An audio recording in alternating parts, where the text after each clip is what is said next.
Ladies and gentlemen of the living and the dead, my name is Sarah Esther, and I am your friendly neighborhood corporate commissioner who fears all things horror. Happy Wednesday! We're halfway through the week! Yippee! I'm so excited because long weekend coming up because I took next month. How is everyone doing? Welcome in, everyone. Welcome in. How are we? Hello, CJNary fan. Hi. I hope that you really like. I still really like this game. Of course. Of course. Ace Attorney is one of my favorite franchises. Like one of my favorite franchises. It has not let me down yet. I don't know too much about the game, but it seems to be a respected, popular game. Yeah, I think it's pretty popular. Move my mic just a bit, just a smidge. Yeah, it's pretty popular. The game kind of looks like anime to me. I can see that. I can see that. Hello, Andre. How are you? What's up? What's up? Welcome in. Welcome in. Welcome in. Hello. Hello. Hello. All right. Wow. We took a small break. We took a tiny little break from Ace Attorney so that we could play some games that were more fitting for October. We took a 2-week break from Ace Attorney. Well, technically 3 because we also played this one demo that was a lot of fun. But we are back with Ace Attorney Investigations. So we finished so technically Ace Attorney Investigations collections made up 2 games. The first Ace Attorney game and the Ace Attorney Investigations game. And the second Ace Attorney Investigations game. So we are now on the second half of the game. So that's where we're at. Oh, we're not doing that. We're not loading. We're not loading. We are going to go to title selection. There we go. So I'm really excited. I'm really excited. I don't know if everyone else is, but I am. So we're going to start Ace Attorney 2. Ace Attorney Investigations 2, Prosecutor's Gambit. This one, I have no idea what's going to happen.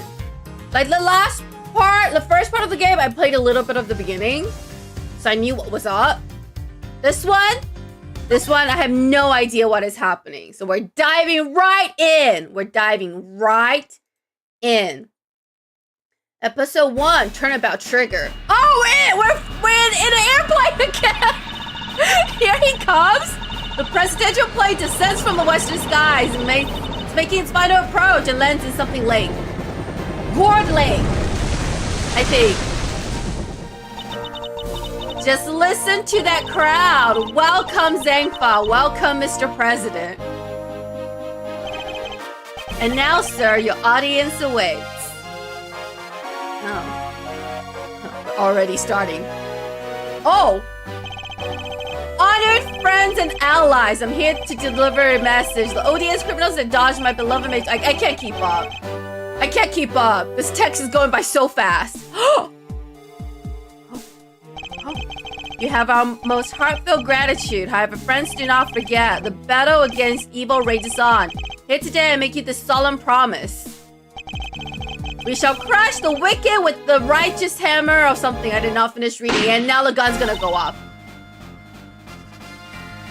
Oh. We just started and someone got shot. Call the prosecutor's office. Get Mouse Edgeworth here right away. Oh. I like how they call the prosecutor and not the detectives. Someone has been shot. Let's call the prosecutor instead of like the police.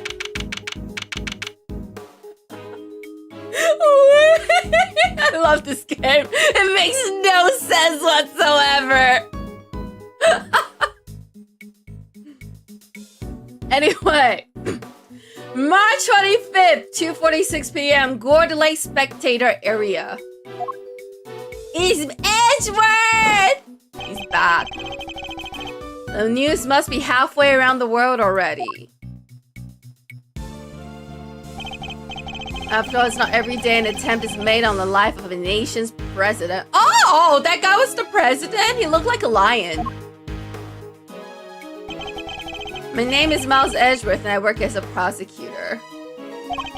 Came as soon as I got the call. The moment the phone rang, I knew it was serious. Wow, okay.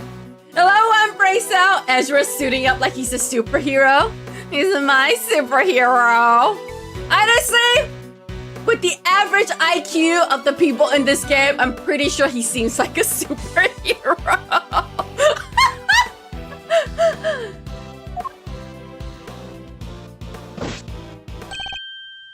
Hello, Gumshoe. Sup? Thank goodness you're here, sir. How does this nation run? When you depend on lawyers and prosecutors to run your entire criminal justice system. And I mean that in like the loosest way possible. This is Dick Gumshoe, a detective with the local precinct. So for those of you who are wondering why we're getting the introduction again, it's because these two games actually came out a couple of years apart. But they just decided for the official English release, they just put the two games together. So that's why we're getting a reintroduction to everybody. He's the one usually assigned to my cases. It's because you're too good at your job. How is the president, detective? You still don't know, Mr. Edgeworth. Oh, he's alive? Wow. This game is so relevant to current events. The tidings of history repeats itself. The medics just boarded the plane a few minutes ago. I see. Hope he's alright. And I suppose you better show me the scene of the crime instead. Right away, sir.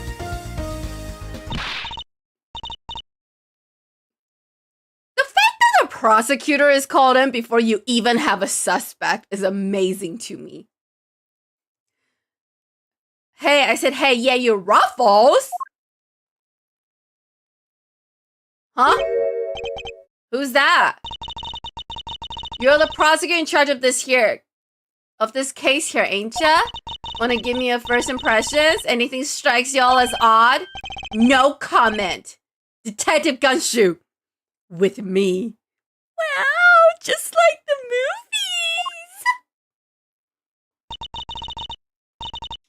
Come now, Mr. Prosecutor, don't be like that. Who's you?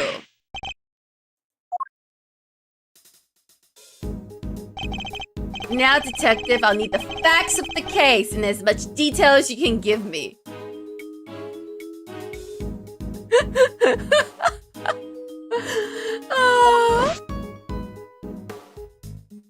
Isn't Zhangfa where what's his name is from? Asian Lang is from?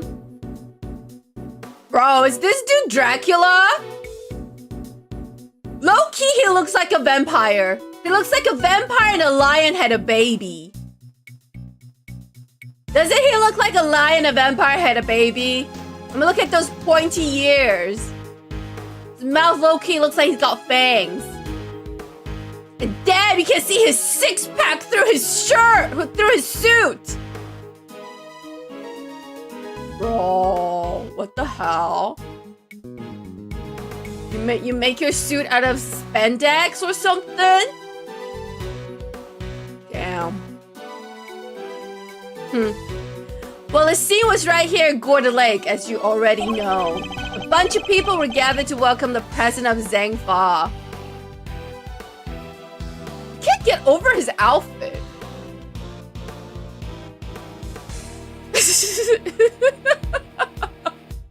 Why is this so tight? Why is his suit so tight on him? They don't have tailors in Zhangfa?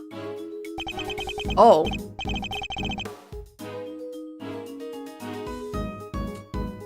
Take that back. It looks like a werewolf and a vampire had a baby. Dijin Wong. Yes, I read about his visit. It's been all over the news for days now. Mercurian News Evening Edition. President of Zhangfa to visit. Newspaper clipping data jotted down in my organizer. Special reports about President Dijun Wang. It was rainy until just before he landed. Luckily, it let up and he went on stage as planned. Well, he controls the weather too. And then smack dab in the middle of his speech. Bang! A gun goes off and everybody runs for cover, terrified for their lives. Apparently.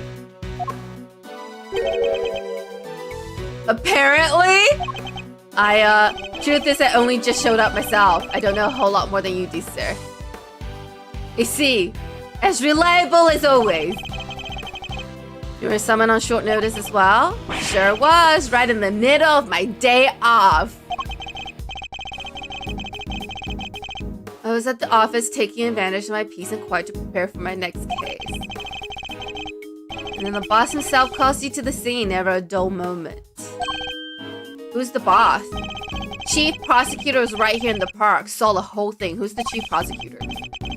First chance he got, he yelled at the top of his lungs. Get me Edgeworth right away, he's the only man for the job. Something like that.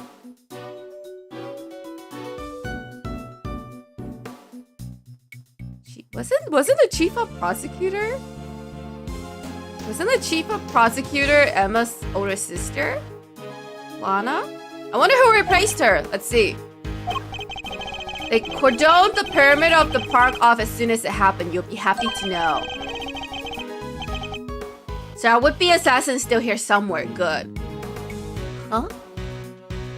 Huh? What? What? So many question marks above my head right now. Now all you gotta do is find him in the middle of the crowd before they strike again. You're right, we don't know what else our corporate might be planning. These people are in danger. Huh? You don't have a moment to lose. Let's begin with the basics. Why is the prosecutor looking for an assassin? And search every inch of the crime scene for clues, no matter how insignificant they may seem. Am I a detective or am I a prosecutor? Nobody knows. The president was shot, which means a gun was involved. That's our first clue. Okay. Duly noted. Detective Gumshoe. How exactly was the security detail surrounding the president's speech organized? Our officers were mainly focused on securing the perimeter of the park. The president's people took charge of the rest. He has his own team of bodyguards. I'm guessing we're not gonna get a lot of courtroom action in this game either. See those guys over there? Maybe we should ask them a few questions. Rude, is that you? Rude, I'm gonna call them Rude 1 and Rude 2. Those of you who don't know, that's a Final Fantasy VII reference. If I want to talk with them, I need to walk and press space. Yes, sir. Hello, Rude 1. You're one of the president's bodyguards, correct? Tell me how his security details arranged during the speech. 2 of our senior operatives were attached to the president. Rest secured the stage. Oh, it is a lot of reading. This isn't our first rodeo. I didn't say it was. Wow. Anything suspicious in that crowd and we would have spotted it right away. Let's see. The president's security was tightly orchestrated for the duration of his speech. Thank you, Rude 1 and Rude 2. Let's investigate further. We should speak with other witnesses and continue to look over the crime scene. We can't afford to leave any stones unturned. Sure, something seeing the pros at work. Care to share a little about what happens to that information once you get a hold of it? Can't afford to get distracted.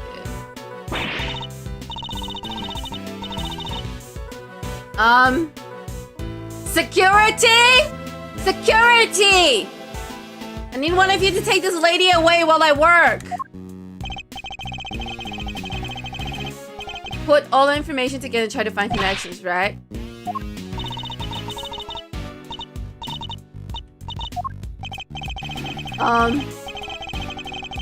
Okay. He's giving me a tutorial. He's giving me a tutorial of the game disguised as dialogue. Okay, let's just try it now. Just a quick press of Q will be off down the path of logic. Yes, sir.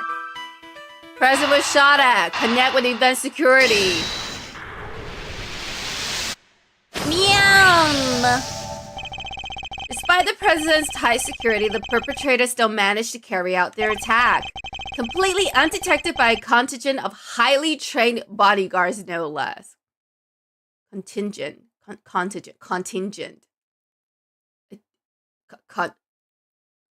English.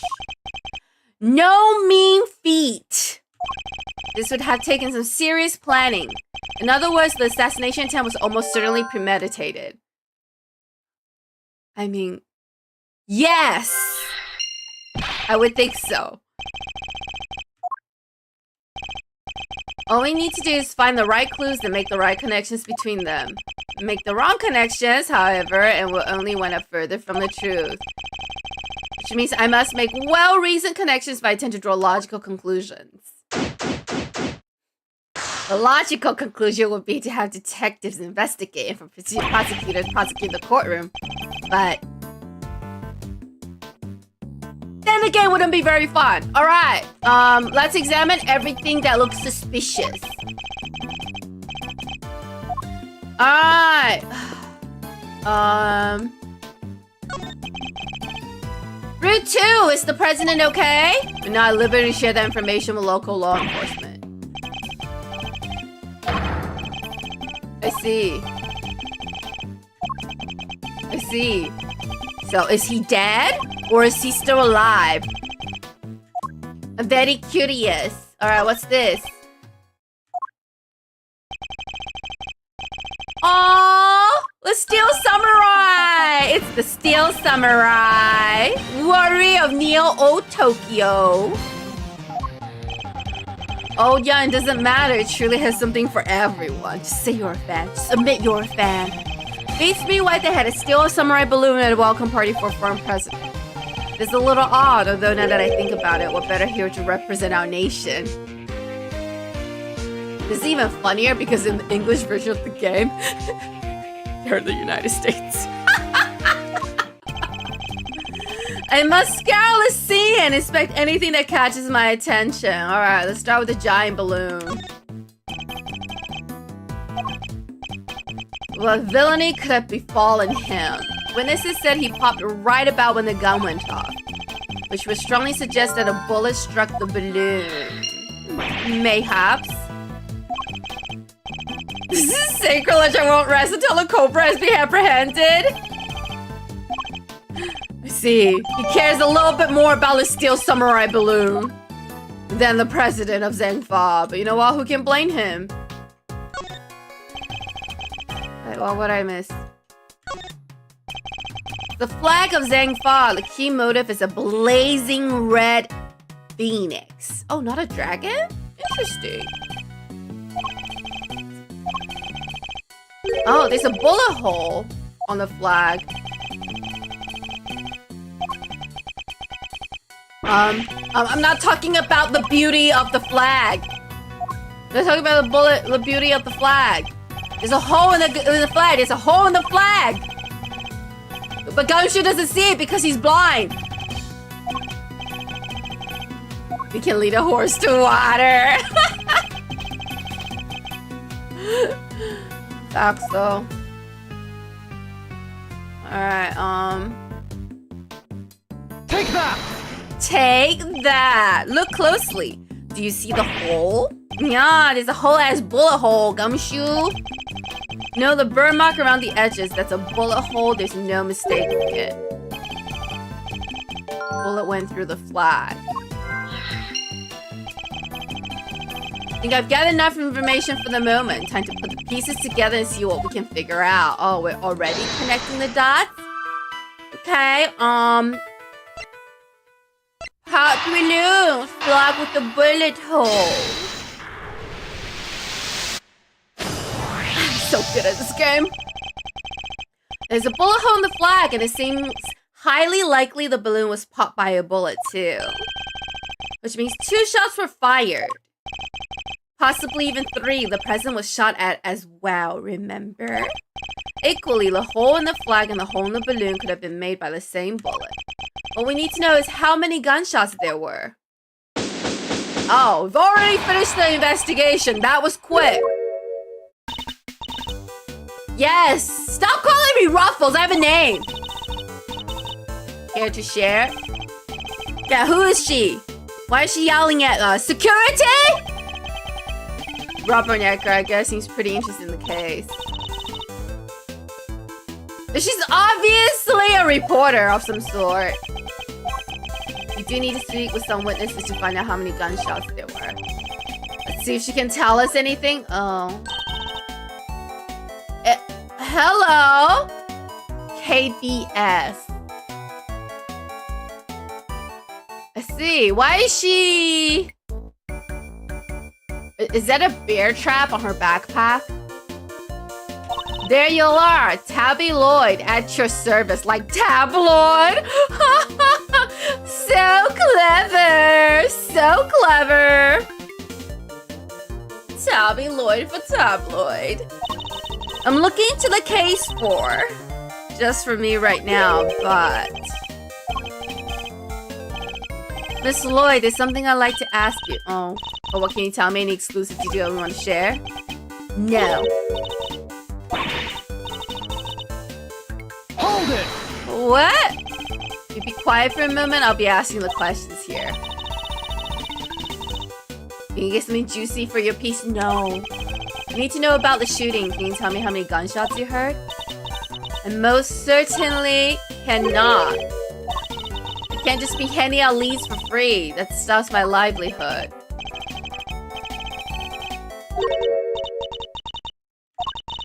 Well, if you are gonna be like that, I'll be moving right along. Goodbye. Why can't we just talk to someone else? Why do we have to talk to her? Let's just ask someone else the question. I wouldn't be so sure. As you know, detective, I like to play a little chess. And what does one do in chess when an opponent adopts a defensive position? I have no idea, Edgeworth. I have never played a single chess game in my life. I don't even know what the pieces do. The board offers any number of options, but some are more effective than others. I'm with Gumshoe on this one. No matter how impenetrable an opponent's defense may seem, it can always be overcome. I see! Watch and learn, detective, as I shatter my opponent's resolve with the power of words. I mean, we could just go talk to someone else. There's only like 50 more people, you know, around that we can talk to. No, we have to speak to Tabloid? Okay. Sorry, Tabby Lloyd. When attempting to draw out an entrenched opponent, one must employ certain tactics. Let us picture on the board and see if we can anticipate our adversary's next move. Okay. I love how campy this game is. Oh! Now we must analyze the state of play. Ooh, new gameplay. You ain't getting nothing out of me, not until you give me something in return. I don't play chess. Full of record. Full of record, I've never played a single chess game in my life. My opponent has darker self and deep. Her defense won't be easily broken, but I can't afford to try her patience by taking too long to plot my next move. In other words, I must be conscious not just of a strategy, but also of the what? I did not see anything you just said. Also of the passing of time. Oh. That said, I can't afford to waste words either. In fact, it can pay dividends not to. Oh. I have a bot. What do you want? Unless you can teach me how to play chess, I don't want to speak to you. There you go. Goodbye. Let's keep going. If my opponent gets too agitated, asking me something while you dang well ask already, I may be able to gain a tactile advantage by calmly biding my time. When I see a crack in my opponent's armor, I pounce. I should begin by finding out what it is that she does. Time to make my opening gambit. I mean, her name is Tabbyloid. What do you think she does? We're gonna play mind chess. I don't know what that means. Why don't you begin by telling me about what it is that you do? You could not do that. I think I don't know when to keep my mouth shut. That's my job. Is it now? So you do something you won't or can't tell anybody about? I ain't no lawbreaker if that's what you're insinuating.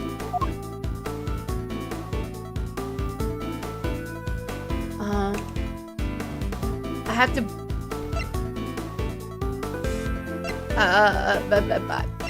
bide my time? You're clearly hiding something? Huh? You're clearly hiding something. There's nowhere left to hide. Okay, I don't understand this game. It's more effective to bide my time than more. Oh, I see. I see. Okay, so I have to bide my time. I'm a little bit confused. But bide my time. Okay. So we don't answer. I'm a law-abiding everyday citizen. You got no reason to say otherwise.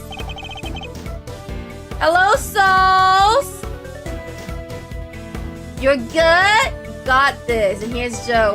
What do aliens spread on their toast? Space Jam! Man, I love that movie. I love that movie. The first one. The second one was not as good. Sorry, LeBron. The first one was just better.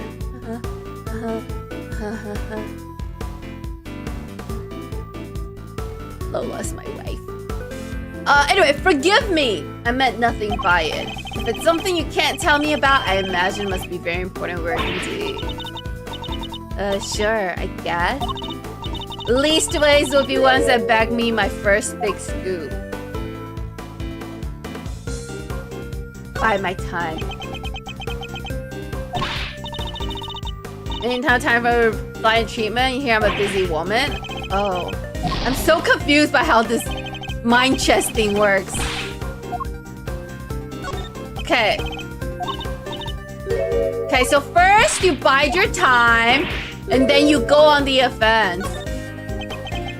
I'm so confused. I don't understand mind chess. Okay, I guess she's calmer now, so I can use... What was that about scoops? I see, it's a scoop you're after. My dinner was chicken pot pie. Sounds yummy. I love chicken pot pie. First one forever. Yeah, it's really just better. The story of the second one makes no sense. Just saying. Just saying. So you're a journalist, is that correct? Oh, okay. So this is a little bit like the mind locks. I see. I'm your friendly neighborhood reporter. The hungriest cub on the beat. That doesn't sound very friendly. It's the mystery of what she does for a living soul. Perhaps our hungry young cub has gathered information vital to the case. Let's make our next line of inquiry. The opening moves concluded, the mid-game approaches. What else does she have to tell us?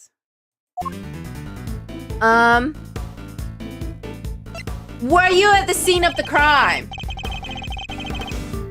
At the time of the incident, were you present in the scene of the crime? Come on, our office, you ain't gonna get little old Tabby something first? Absolutely not. I ain't give you nothing either. You think I'm a sucker? Think again. Alright, so this is when I bide my time. Yeah, psychic locks. That's right.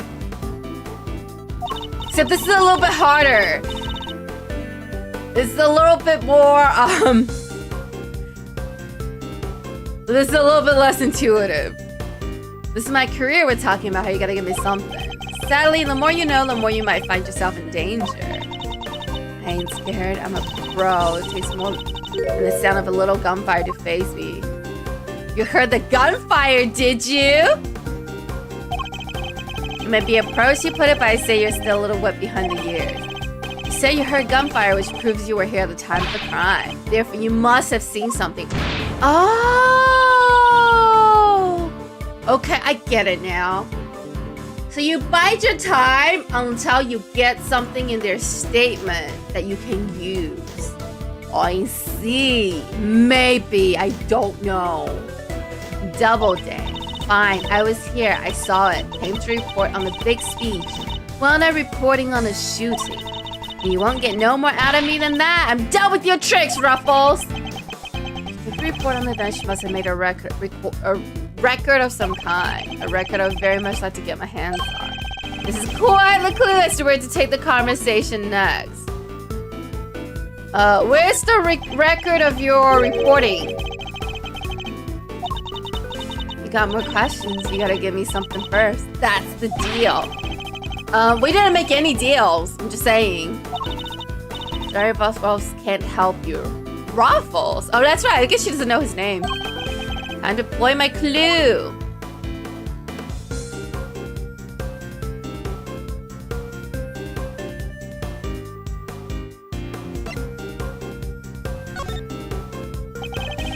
No self-respecting reporter will leave the house without the means of putting things on a record. So tell me, LeSloyd, where is yours? Of course I made a record. I told you I'm a pro. Daniel wore my shoes out running around on this sled. Which is why I'm not about to just hand it over to the first person who asks me. I'm not just anyone, young lady. I'm the prosecutor in charge of this case. Don't you young lady me. I ain't getting it no matter how many times you ask. Bide my time! You understand, don't you, Ruffles? Ain't nothing personal. You understand that your job is a difficult one. Ain't that sweet? And it's such a competitive field, you must sometimes doubt that you'll ever succeed. But plenty if I'm sure of it. Yeah, you sure about that, Miss Lloyd? You sure about that, Tabby? As long as I got my trusty tape recorder, I'll always be ready to nab a scoop.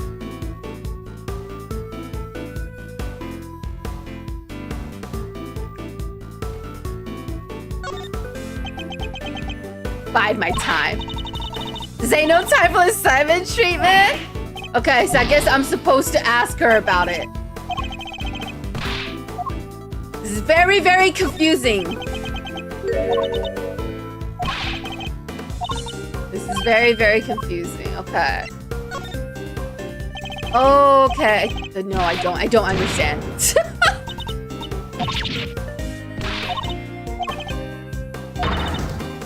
Okay. Find my time. This mind chess is messing with my mind.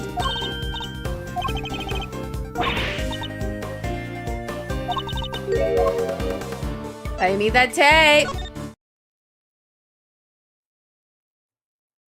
I don't really get it, but okay. Intriguing, a young reporter hungry for success. So dedicated to craft that to leave such an important event on recorder would be unthinkable. And indeed, she did not. She committed the entire event to tape. This is my scoop. You're messing with my big break. Indeed, you have more in the future? I'm just confused as to why this is necessary, but okay. I recorded the whole darn thing.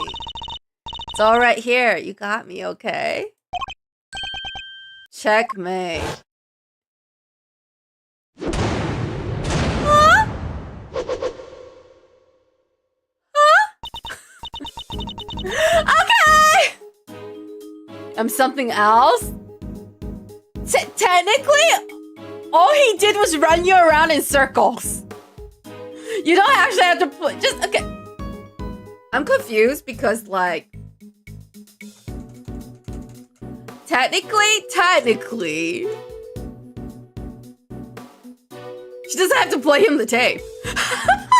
Just because she has it on record doesn't mean she has to play him the tape. Yeah, play me the tape, thanks. This should finally tell us how many shots were fired. You can hear it, but I got conditions. Play me like a fiddle, Ruffles. Only the chief ever played me so good. Huh? Sure. Let's keep moving. So you gotta agree to be chief number 2 and be a mentor to a rising star, aka me. Huh? And one more thing. I want exclusive reporting rights for the first 24 hours. It's a difficult woman to refuse, and I need to hear that recording. 24 hours is more than I can promise, but the story is yours until this case is solved. I mean, can we just get a warrant of the recording? I'm just saying. Or our warrant's not a thing. Job chief number 2? I think not. But guess a girl can't have everything. I'm very confused by this conversation. A lot of it does not make sense. But okay. Got yourself a deal. I got exclusive access starting right this second, Ruffles. Now, first order of business to listen to the tape. Honored friends and allies, I'm here today to deliver a message. The odious criminals that dogged my beloved nation are no more. President's speech. The president passionately addresses the assembled crowd, as if trying to shake off the reports of his declining popularity by sheer force of will. Oh. I bet he orchestrated the shooting. And there's me, can't be a little live commentary to set the scene. The meeting is scheduled for just after the speech, correct? He seemed pretty pleased to be able to put the whole Yatagata situation behind him. As well, he should be. This is a great day for all of us. Whose voices are these? There were these 2 old guys standing right in front of me. They were whispering away to each other the whole darn time. I know their voices from somewhere. The part where the part where the gun goes off is right after this. President thrusts his fist into the air as the excitement reaches fever pitch.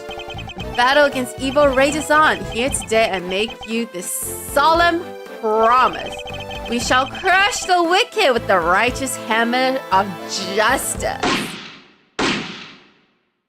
2 gunshots. Can't be that easy. Still like intro for this case. Yeah, it doesn't really make sense, but okay.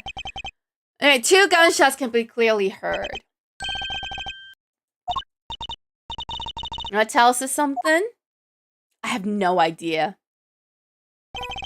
Something very important indeed. It allows us to deduce the trajectory of one of our bullets.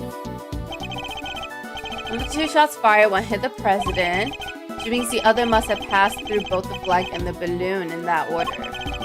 As you can see, allows us to deduce the position of our shooter. I mean, what? There could have been 2 shooters.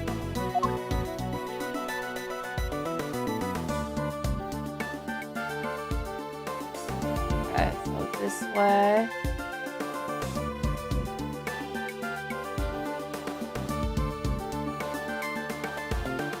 Somewhere. What? Okay, this is a little far, so I'm gonna guess here. Take that! There's no doubt about it. This is where our shooter was standing. I'm a little bit confused.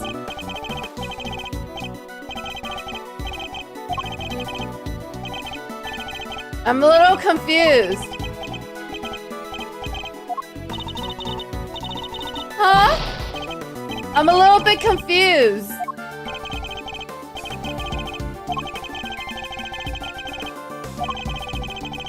Well,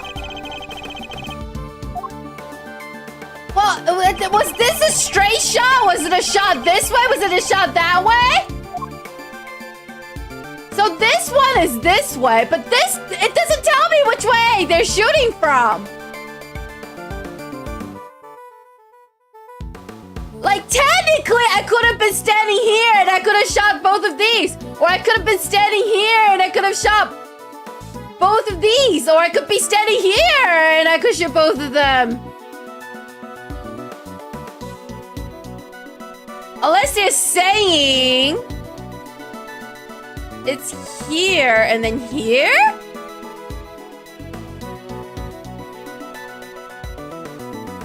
Technically, I could have been standing anywhere and could have shot both of these targets. We're assuming it's like this. So they're saying this one was a straight shot. And they're saying this one was not a... Wait, what?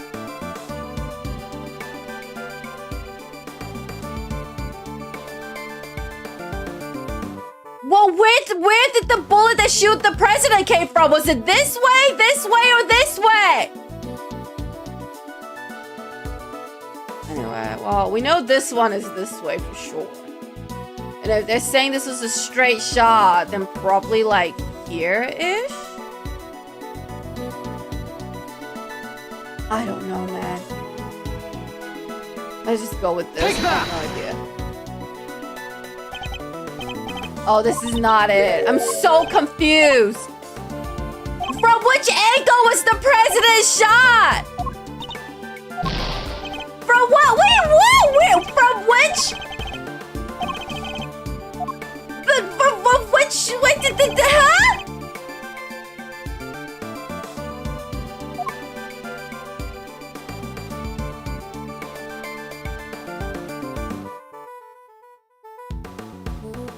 Are you saying it's down here? So it's this way? I'm so confused.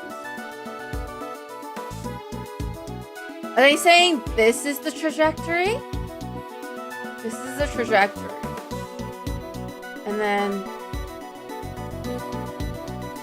Like, was the president shot this way? Was he shot this way? Was he shot this way?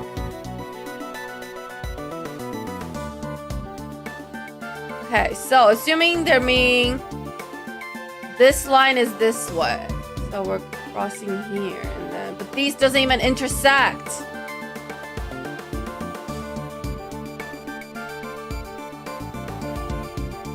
Okay, hang on. So they're saying this bullet entered this way. And then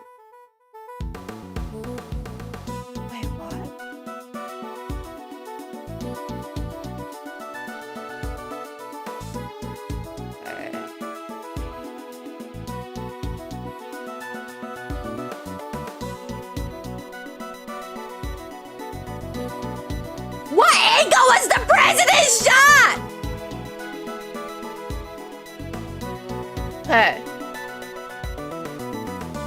I don't know anymore. That's probably not right.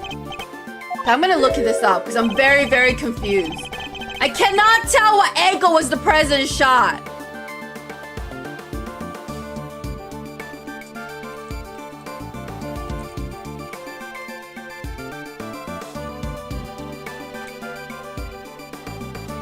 Don't understand their logic.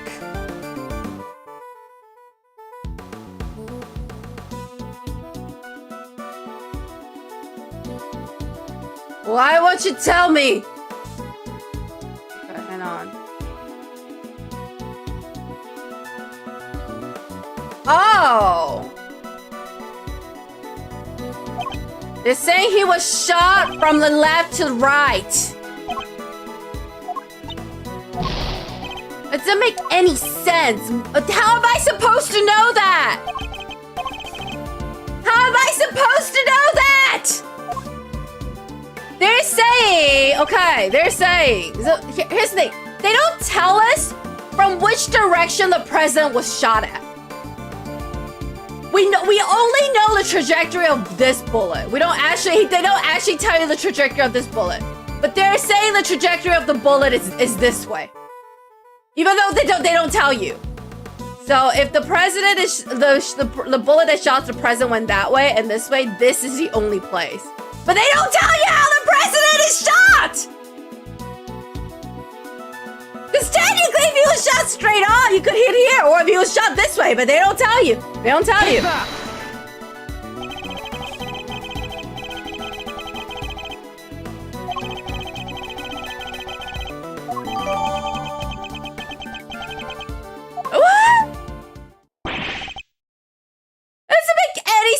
sense.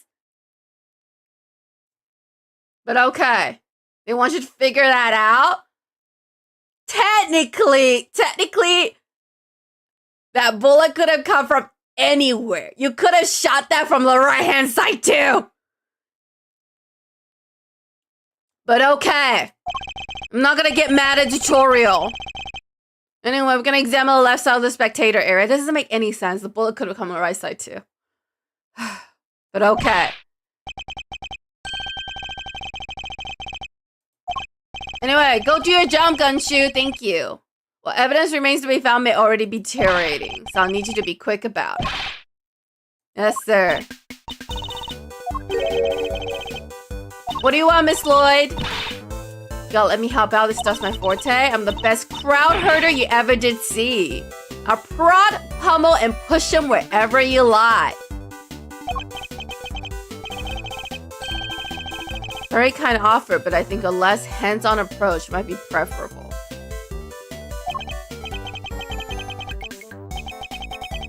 Edgeworth doesn't want to be a chief. Your wish is my command? Alright.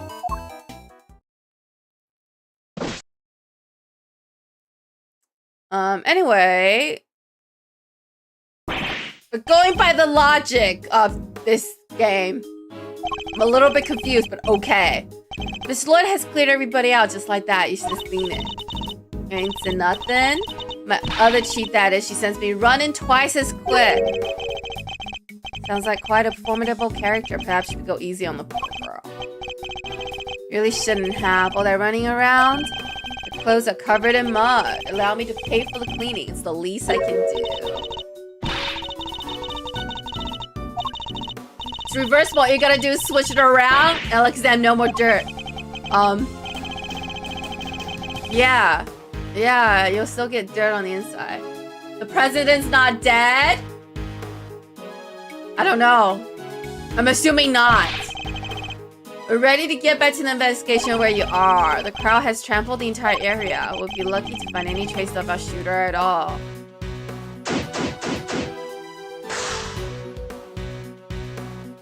I like how... You know what? I'm not gonna. It's a hypothetical situation. This wooden sign looks almost brand new. I imagine it was placed here recently. 50 yards to the Gordy Museum and 70 yards to the... 70 yards to the boathouse. Oh. Feels like a million years since the whole sorry affair unfolded. Fond memories, detective.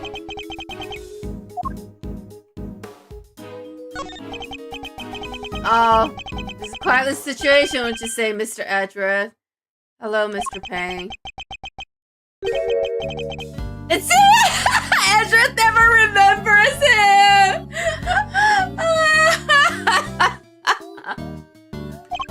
Hello, Payne, that's right. I only remember him because Venus has gone up against him so many times. Winston Payne, we were together at the prosecutor office, yeah. What brings you here today, Mr. Payne? What indeed? Why, only an invitation of the chief prosecutor himself. His voice, I recognize it from the tape recording. Was he one of the men who was standing in front of Miss Lloyd? Where is the chief prosecutor? He had to leave, I'm afraid. He's a busy man. They let only him out through the court. So he had me summoned on short notice and then left before I even showed up. Rude. Indeed. Who's the chief prosecutor now? Who replaced Lana? Lol. Let's look inside the trash can, Edgeworth. Why can't I get to the trash can? There we go. You even gotta pick through the trash yourself? A prosecutor's life ain't easy, huh? Detective Gumshoe! Right away, sir! He's so well trained. The faithful detective scrabbles through the garbage as the prosecutor looks on, his hands unblemished. He's enjoying himself? A popsicle stick. Gotta love the joke they put on these. Relevant evidence. I think we got something. Let's take a closer look, shall we?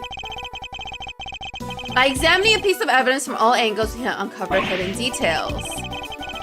There we go. Indeed, Gumshoe's so cool. Alright. Say the word.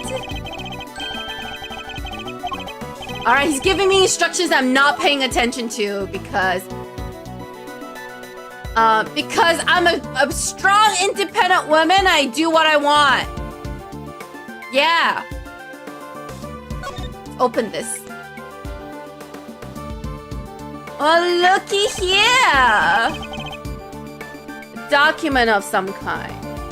Lead, Rook, second night. Presidential security plan, March 24th. Rook reposition in light of night injury. Let's cover for Lakeside now. Eyes on this area. Night to immediately escort President to plane in case of emergency. Stay frosty. We know who might be in the audience. What are we looking at here? It's a diagram of the president's security arrangement. Shows how the president's bodyguard were positioned. It even has his people's name on it. Oh, they call Rook and Knight. I like Root 1 and Root 2 better. Rook and Knight. His bodyguards are natives of Zhangba. Here he uses some private security firm. Oh, Miss Lloyd, you're full of tea. I like that in a woman. This game's pretty good. Congratulations on beating the first game. Yeah, the first game was a little bit more intuitive than this one. Why not employ people from his own country? I know why not. You want to hear a little tabloid exclusive? Give me the tea. I love tea. I was over at the embassy not so long back sniffing out a story. While I'm there, one of my sources tell me that the president's got more enemies than you got hairs on your head, including a bunch of bigwigs in the National Police Force. Interesting. So he's unable to trust his own domestic law enforcement. I wonder if one of these enemies could have been behind the attempt on his life. Security plan data jotted down by my organizer. Was it doing dump there in that bag? You raise an interesting point. It's a document relating to a matter of national security. It would surely be highly classified. And look! There's the gun! What's a gun doing in there? You need to ask that question. It's gotta belong to the shooter. Could well have been disposed of by our would-be assassin, a revolver. It would have taken a lot of nerve to dump it here amid all the chaos. Guns are not easy to acquire in this country. Well, definitely not in America anymore. Could this be the work of a professional? I'll explain the security plan too. I think we need to take a very close look at our latest find. Alright, let's take a look at the gun. Oh, look, a laser pointer. Be lined up with the target to make aiming a bit easier. If I press this here... Definitely a red laser. The assassin used a laser sight to target the president. Wouldn't everyone have seen a laser? No? Okay, sure. 2 spent bullets in the cylinder, matching the 2 gunshots heard on the recording. That proves this must be the weapon that was used. Or the shooter took out 2 bullets. Bag was a real find. This goes to show a bag in the hand of worth 2 in the trash. There's something else I'd like to ask you if you don't mind. I need to take the bag and the gun to forensic and see if they can find any evidence. Alright, there he goes. A good set of fingerprints could really help this investigation along. Got the results already? Huh? That was quick. You bet it was. Teletext was ultra super high priority. They came up empty. Inside and outside, top to bottom. They even took the bullets out of the gun and dusted them. So no prints on the gun whatsoever. Okay. One of the news channels? Can I help you? You must have footage of the event. Do you mind if I take a look? Wish I could help you, but that might be a little tricky. Huh? My camera was knocked over in all the panic, and now I can't get it to work. The footage would help immensely. Ha ha ha! Ha ha ha ha! You look like you need a little help, Mr. Edgeworth. Hi, Kay! Where did you come from? Huh? Honestly, I leave you alone for 2 seconds, but don't worry, your hero's here to save the day. The one and only Kay Faraday. Hero, only you give yourself a title like that. You're not a great thief anymore. That's right, Kay is here. Not right now, but it's not like I quit. I'm just on sabbatical. I'm taking time out for some intensive training. Being the second Yatagarasu doesn't come easy. They helped me out on a few occasions about 2 weeks ago when I was working in case. Oh, this is 2 weeks after the first game? Well, that was fast! Case of the Yatagarasu, a mysterious thief who seems to appear and disappear at will, who claimed only to steal the truth. She calls herself the second Yatagarasu, the successor to the so-called Great Thief. It's not a lock I can't open or a trap I can't escape, and when it comes to stealing, well, I'm still in training, but I'll get there soon enough. What are you doing here, Kay? What do you think I'm doing? I've been enjoying the festivities, of course. Suppose she did mention being fun of these things. And afterwards, I was thinking of dropping by your office to see you guys, but now I don't have to. Good to see you, kiddo. You're as bright and breezy as ever. Hey, Gummy, how you been? You're looking pretty full of beans yourself. Wow, 2 weeks later, I know! I was thinking this is at least like 6 months to a year after the first half, but no, it's only been 2 weeks! So, Kay, are you really here to save the day? Yup, prepare for your jaw to hit the floor. Your best friend of the work here only went in. Took pictures of the whole shebang! Your jaw didn't even drop an inch. What's a girl gotta do to impress you? See, Kay. Edgeworth is only impressed by a man in blue. I'm feeling full of bees! Hello, Mecca, what's up? We're doing a tutorial and I'm very confused. I hope you're doing better than I am. I know, right? Mr. Prosecutor's here about as much fun as a dang toothache. Won't even let me call him Chief. I'm forgetting my manners. Tabby Lloyd, ace reporter at your service. Nice to meet you, Tabby. You're right, he's no fun at all. This one time. Alright. Okay, pictures, please. Thank you.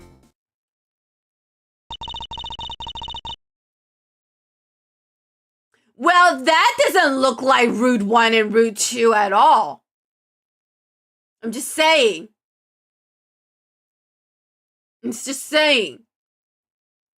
They kind of look like they belong in a rock band. Okay, for real though. Does the president not look like a werewolf and a vampire had a baby? I'm just saying. And there's a red dot on his forehead. I took this one right when the gun went off. I'm sitting here testing a bunch of games I got off an auction site. Fun! Oh, it's boring? Oh, I thought that might be fun, but I guess not. It was total chaos, people running everywhere. The president and his 2 bodyguards. The names on the security plan were Knight and Rook, I think. No, they're Route 1 and Route 2. What's that? Thank you indeed, Kay. I think you provided us with a vital clue. Howie, your eyes just lit up like a pair of old and Christmas tree. You know? I would do a southern accent, but I don't know how to do one. I don't want to butcher it because I actually really like the southern accent. I think it sounds so like. Oh, there's a certain ring to it, but I can't do it, so I'm not gonna try. Oh, Mr. Edgeworth, can you tell the readers what you've spotted? A contradiction. There's 360 games they all got installed, download if I can make sure they work. Oh, I see. You're quality assuring them. Well, that doesn't sound like fun then. Chinese! Oh, Harry. I'm telling you! They look like... I like them as Route 1 and Route 2 better, because... I don't know if there's... Oh, maybe they're a different bodyguard. Maybe the ones outside look like Rude from Final Fantasy VII. Maybe the one inside doesn't look like them.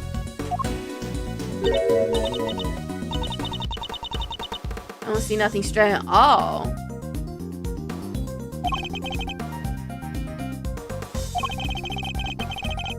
Well, he's facing right. So,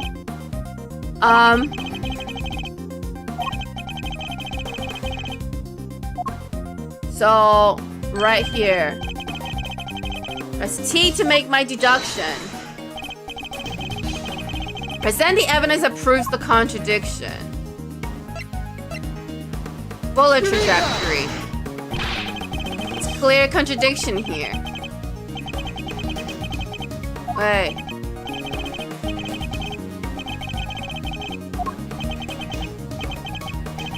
Wait, I'm not supposed to use the... Wait, I'm not supposed to use the trajectory? What am I supposed to use? Okay, I'm confused now. He's facing right. Oh, here we go. The gun was found on the left side. Wait, no, that's not it. I'm really confused.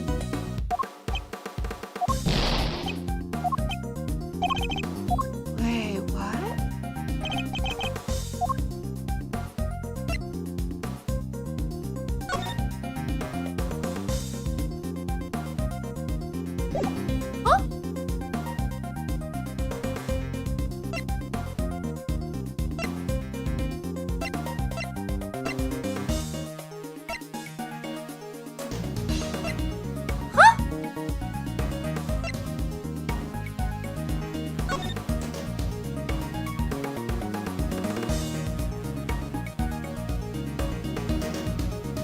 Huh?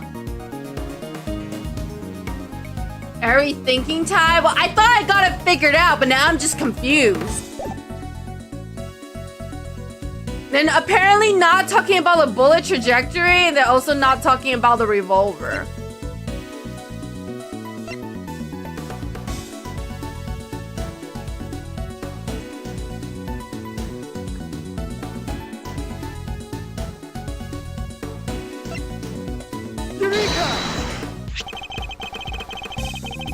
Look closely at the picture of the president's newspaper clipping if you would.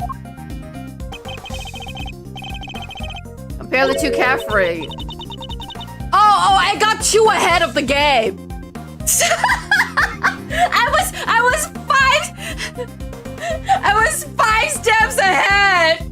They only wanted us to notice the red dot, and I'm already like, oh, that's the red laser dot. So like, we're already on the wrong side.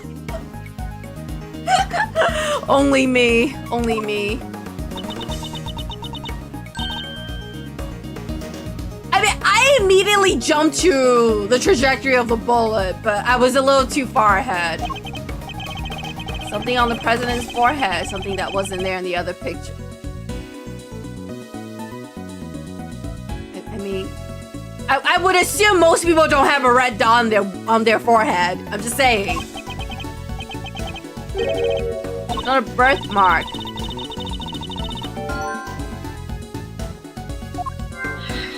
I'm thinking too far ahead. I highly doubt a birthmark just rang up there since the other picture was taken. Get bitten by a bug, that might be... What? It's obviously a laser pointer! What do you mean? None of you watch TV! Anyway, what was he saying? You should know that the road to the truth is paved with just such seemingly trivial details. It's not trivial at all!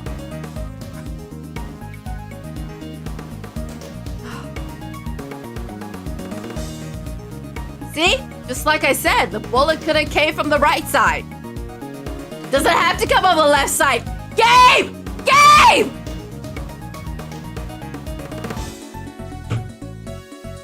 Bullet doesn't have to come on the left side. I was right!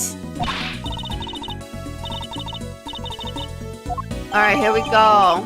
Case photograph has been jotted down in my organizer. Okay.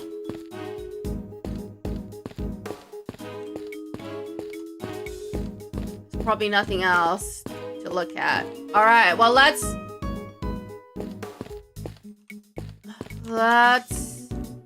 Is there anything we haven't looked at? Oh, what's this? The television trunk appears to be stuck in the mud. Reminds me of the time I pushed a car out of this. Left side trash can? Yeah, but the gun came from the right side.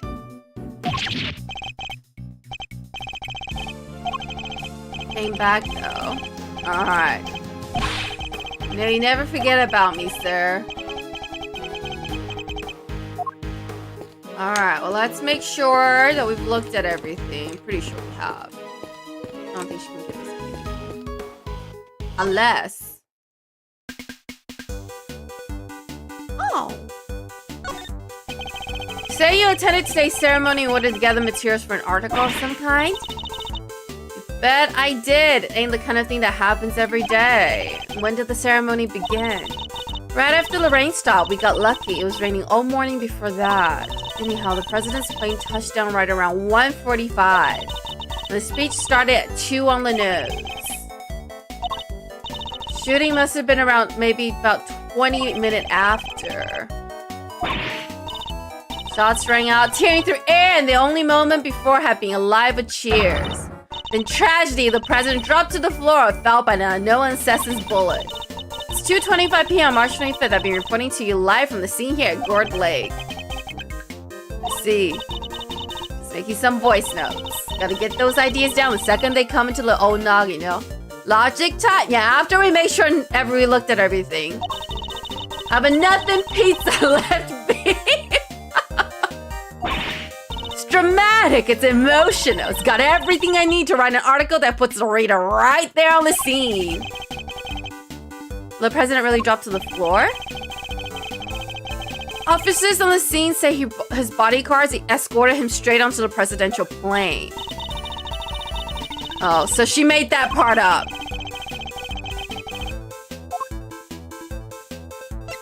Local reporter. Colombian reporter and all. It's kind of weird when somebody else says it. Tabby Lloyd, reporter at large. Does have kind of ring to it, to think. You are a reporter? Sure am, a reporter in training. You ever had any articles published? Fixing to look up my work, huh? That might be tricky. She said reporter in training, Edgeworth. It seems like Ezra just meets everyone in training. You know, a thief in training. Reporter in training.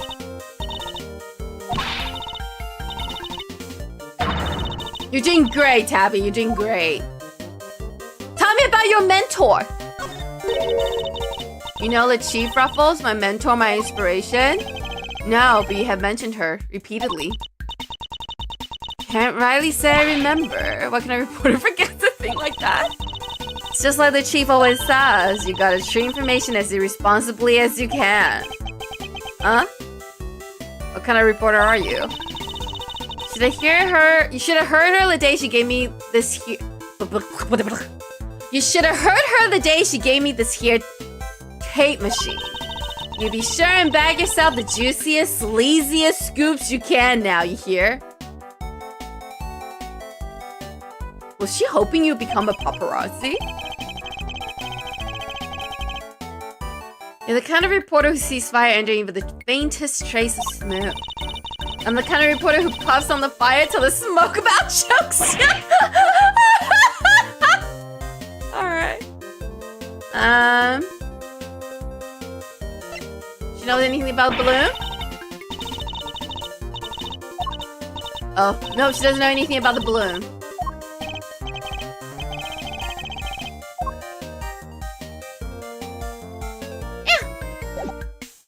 Let's talk to Kay. Hey, sup, girl? Hello. I'm just gonna ask you about the incident because I don't need to know about everything else. Compare the picture to the newspaper clipping. The red birthmark stands out like a sore thumb. Pretty sure it's a laser dot, but okay. Might have to steal that line of yours. The road to the truth is paved with seemingly trivial thefts. No. That is not what he said. Why just rob a house so he can rearrange the furniture too? Alright, Kay, you do you. Alright, I don't need to hear her backstory because we know who she is. Okay. Oh, I accidentally pressed something. So, making sure. Okay, I think we have everything we need, so it's time to put our pieces together. Red birthmark, laser sight.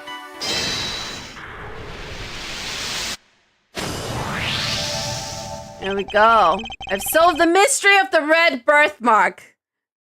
I didn't know that was a mystery, but okay. What we're dealing with isn't something that would itch for a day and then disappear. It is, in fact, the beam of a laser sight. And our killer's aiming to shoot the president square in the forehead? And surely after this picture is taking a second shot right now. It's gonna do more than itch. I feel the president may be in even more danger than we thought. And that gun we found was the weapon used in the crime. Okay, revolver data updated. But with the purpose of laser sight, though? You stand out like crazy using something like that. It's not like you can just go around shooting lasers all over the place. Anyone who saw it could trace it right back to the shooter. Seems like a pretty bad idea all around. I took a couple more pictures. Maybe the laser sight's in one of them. Let's take a look-see. Let's see them, Kay. Yes, sir. Right away, sir. First up, here's one I took just before everything started going south. Might be more useful to us if half the frame wasn't taken out with your face. Oh, but Mr. Payne is here. Blame me for wanting to get a selfie with the president? It's right before the gun went off. This one I showed you before is from just after the first shot was fired. The second shot came just second after this, and there's... Can't see anything. I got knocked over when everyone started running right after the last picture. Guess I must have pressed the shutter by accident.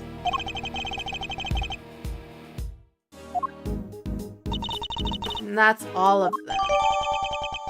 I need to take a look at these. Hang on, hang on. Time to take a closer look. Well, Mr. Payne is right here. With a red dot on his back. Take that!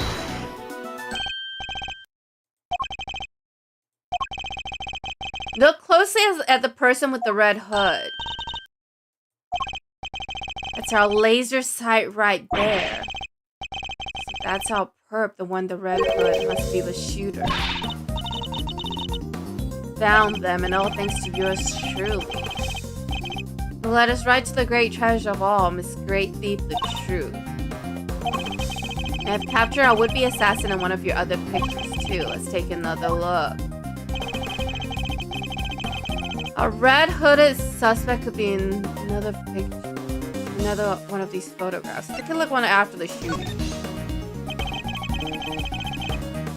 Okay, so there's the person with the red hood. Take that! A red jacket. That must be our suspect. Looks like they took advantage of the confusion to make their getaway.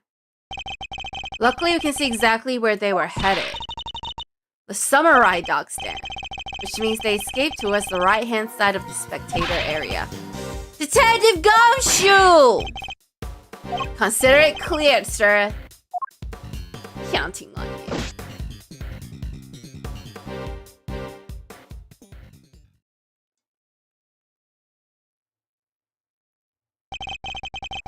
We have you now, my little Red Riding Hood. The entire park is cordoned off and we know which way you went. Now it's simply a matter of hunting you down.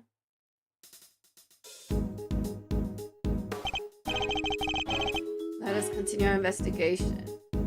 We're not gonna talk about the fact that... Coming from the right-hand side? Anyway, time to investigate. Let's see. It's over here.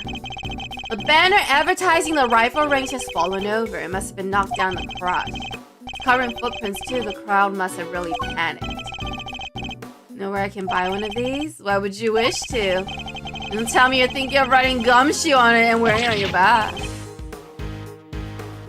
How did you guess? That you're a mind reader? Is that it?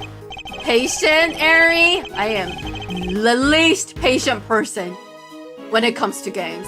That's why I hate stealth games. I have no patience. No patience. It's a joke, but I should have known that nothing's impossible when it comes to the good detective. Alright, what's over here? There are toy rifles lined up along the counter. A rifle range. I'm good at these, sir. A regular sharpshooter. Oh, you say you hated guns? I don't hate them, I just don't really like them.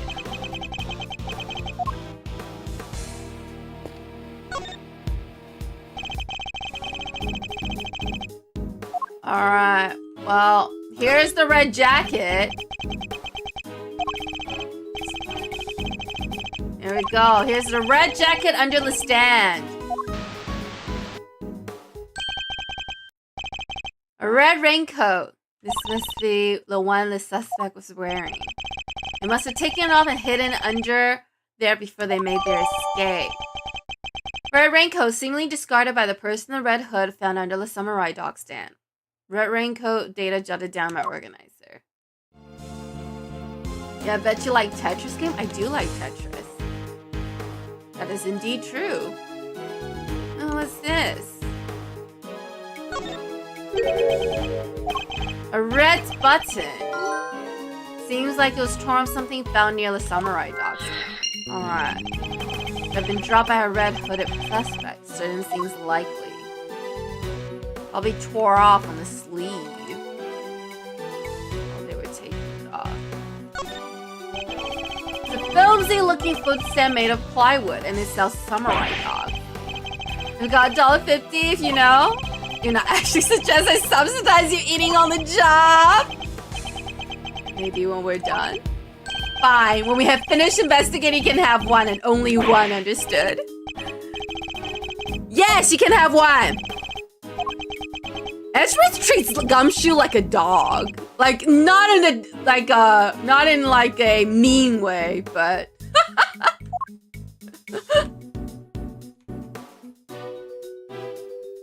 Alright, what else have we got?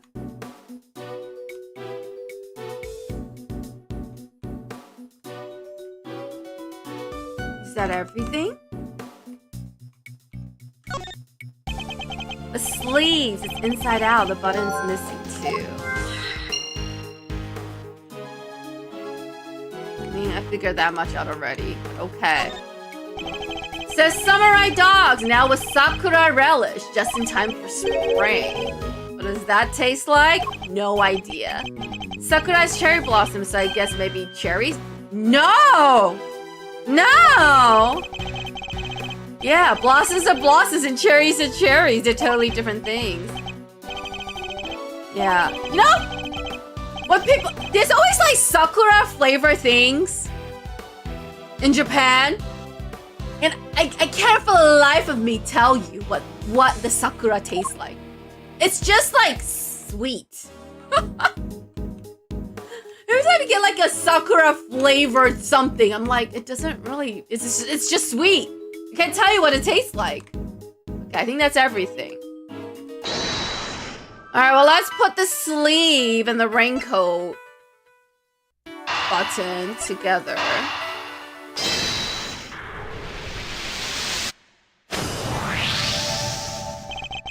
The button we found seems to have come from this raincoat. It must have been pulled loose when the killer took it off. The right sleeve's inside out too. It seems it was removed in a hurry, fast enough to tear a button off, no less. I surmise our assassin disposed of the gun and bag in the trash immediately after shooting at the president. Then they then slipped through the panicked crowd and moved from the left to the right off the spectator area. This was because they knew the trajectory of the bullet would point to a shooter on the left side. Finally, they removed the raincoat and hid it under the samurai dog stand. The killer would have needed to get rid of the coat as soon as possible, hence its hurried removal. The fact that the right sleeve is inside out is a testament to how quickly it was taken off. The question, of course, is why didn't the same thing happen to the left sleeve? Only right sleeve is inside out? Because you pulled it off your hand and you pulled the left hand off the left side with your off the sleeve? I'm done after like 2 hours! Congrats, Maka! Indeed, on the bottom of the left side is still securely attached. He wants to take a look at it. We're gonna inspect the raincoat in more detail. Pure Tetris might go. I do like Tetris. I'm not saying I'm good at Tetris. This is a very 2D, very flat raincoat.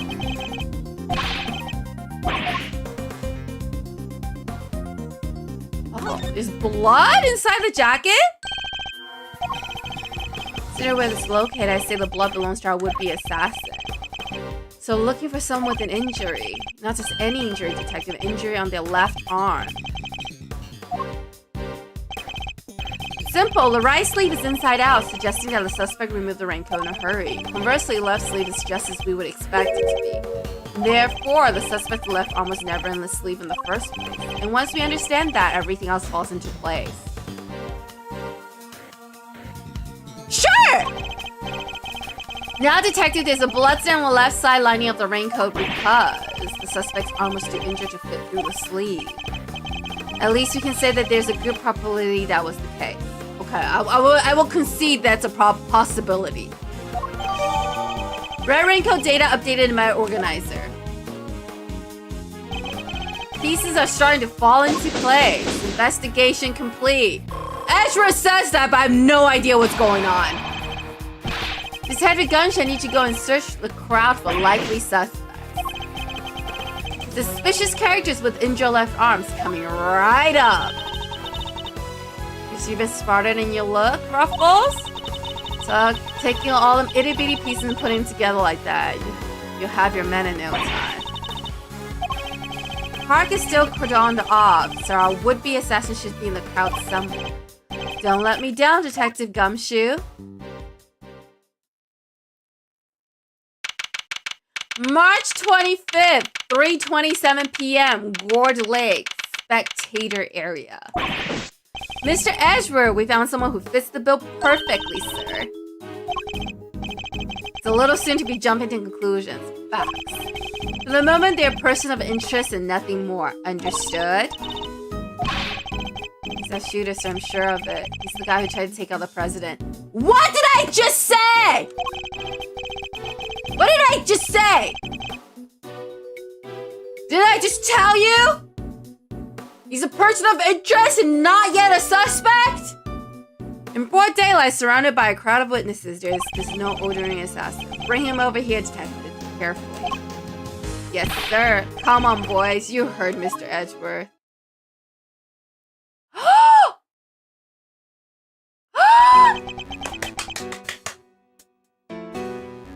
I forgot his name, but it's the assassin! It's the assassin from the third game, from the Phoenix Wright game! What was his name? What was his name? Oh my god, I forgot his name. I forgot his name. I forgot his name. I forgot his name. Let me Google it real quick. Hang on, hang on.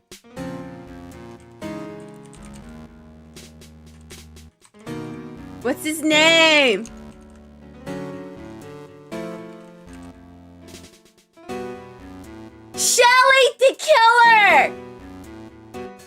it's Mr. The Killer! The Killer is here!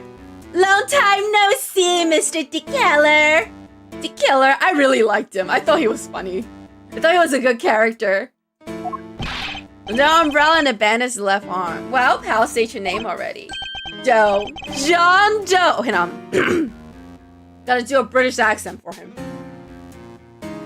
Because he's so cool, you know? Doe. Jean Doe. Charmed, I'm sure. I gotta get real James Bond. John Doe, not a name you often hear in real life.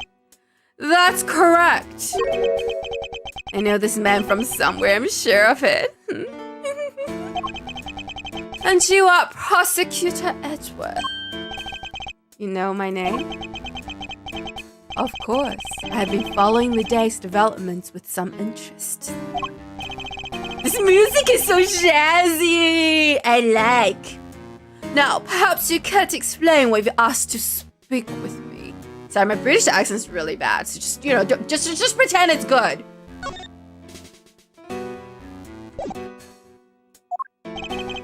As you've been following your investigation, you're no doubt already aware of who we're looking for. So let me ask you, do you recognize this raincoat by any chance? Forgive me, but I'm afraid I do not.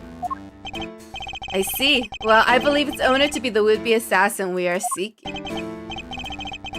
Oh my god! The ice cream on his moves back and forth! My, well, isn't that just shocking? The same would-be assassin happens to have an injured left arm, just like you. All I can tell you is that I had nothing to do with this unfortunate affair. The two adversaries stare each other down, their eyes like deadly lasers. Care to tell the readers what happens next? A showdown, that's what! A battle of wits, a battle of words! Yeah, let him explain it further that what he thinks this upcoming battle will entail. I like ice cream? Me too. No, let's not go there.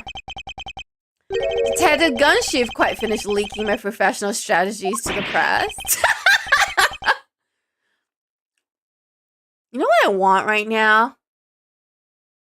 I want some butter pecan ice cream. Oh, so you do a British but not a Southern? I don't know how to do a Southern accent. I really like the sound of Southern accents. But I don't know how to do it. I don't know how to do it.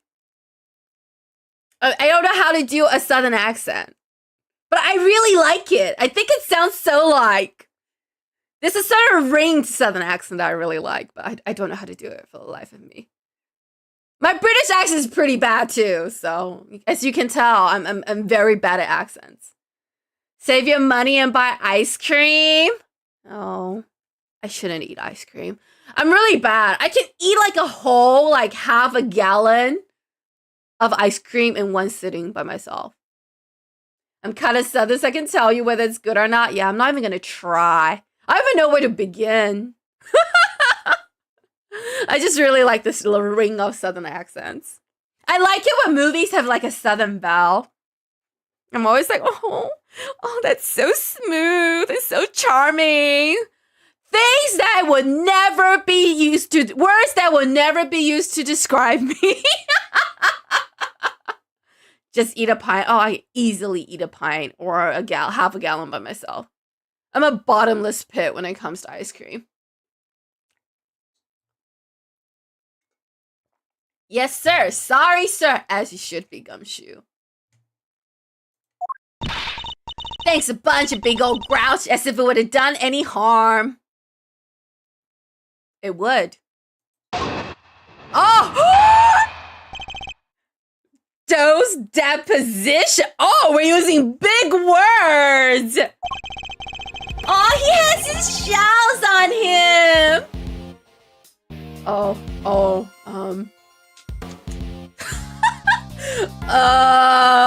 Now I have to commit to the British accent. Oh, this is not gonna go well. Anyone is British, I apologize. don't take this too seriously. I can understand why whoever wore the raincoat would be of interest to you, but you have no proof that this person is injured as you claim. My left arm may be injured, but I can still use my right. When it started raining, I simply opened my umbrella. No raincoat required. So you contend that you are not wearing a raincoat, is that correct? It is, and is that so strange? Not everyone wears one after all. I happen to prefer an umbrella. He's so smooth. I love the killer. Team Raincoat over here, the perfect for when a girl really needs to move. I see. That guy don't use neither. How are you gonna protect your recorder? Come rain, sleet, snow, shine. It's my trusty parka every time. Is it a parka? Kind of, sort of, just like a raincoat? Not exactly the line of inquiry I was hoping to pursue. Focus on ice cream, the John Doe emotions. So you see, I'm not your would-be killer. And I'm not in the habit of making baseless accusations, Mr. Doe.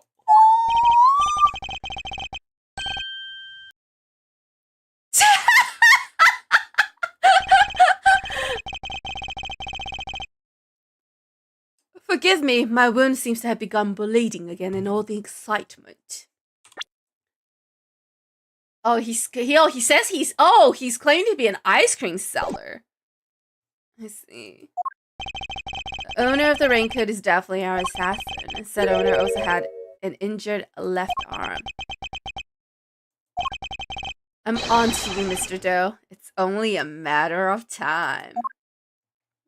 Alright. Time for our rebuttal! We're gonna do my favorite thing, which is press every statement for the fun of it. Hold it!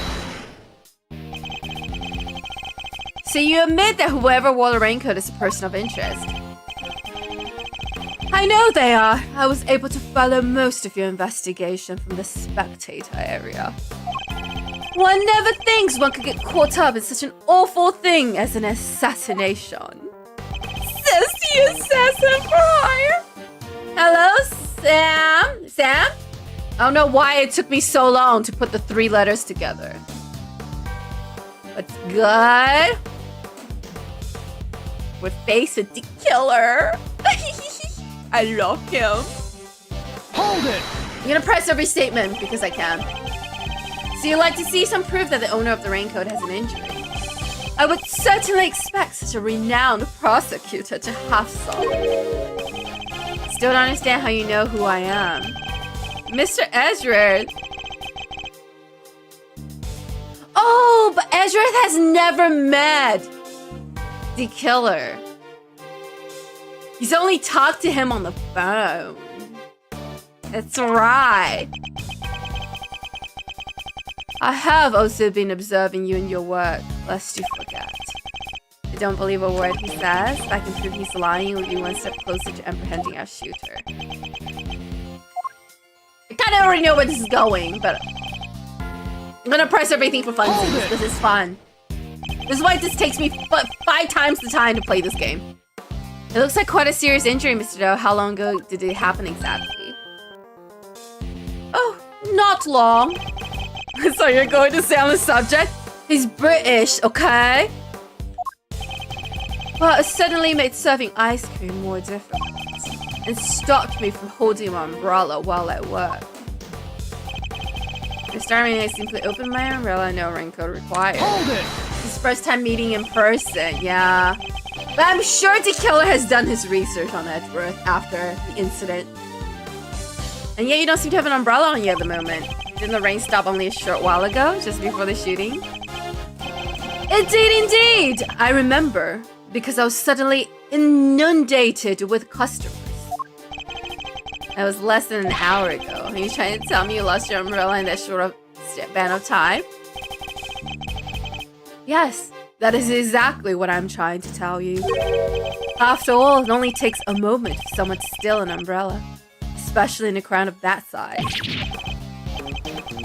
That's entirely possible, I suppose. I had my umbrella when it was raining, Mr. Ezra. That is a fact. And then he lost the umbrella to the crowd, huh? This is just one of those things.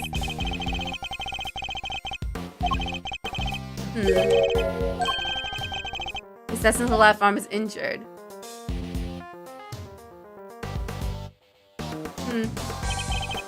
As is Mr. Doe's. Why is he even bleeding as we speak? Alright. Okay. I think I know where we're going. I know where we're going with this. So I'm gonna YOLO it. Okay. Saying we don't have any proof that the person is injured. And we beg to differ with our raincoat. First objection! I love a condescending winger wag.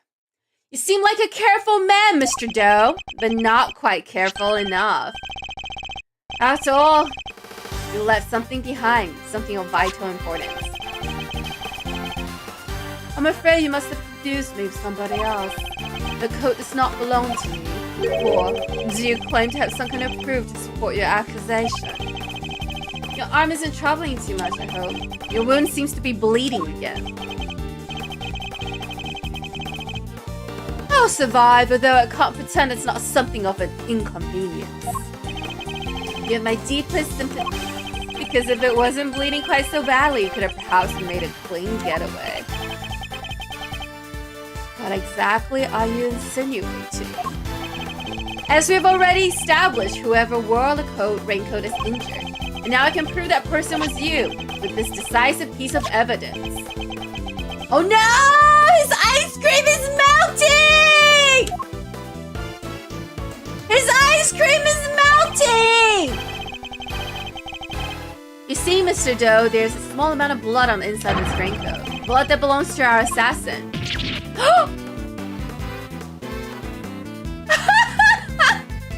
His ice cream's melting! Attempted murder of a foreign leader, causing a diplomatic incident, they'll throw the book at you. You can give us a silent treatment all you like, but we don't need you to talk. A simple blood test will give us the answer we require. All it takes is for us to compare the blood on your bandage with that on the coat, and that will be that. You have evidence? Why don't you make it easier on all of us and come clean? Admit that you were the one who attempted to assassinate the president of Zangba.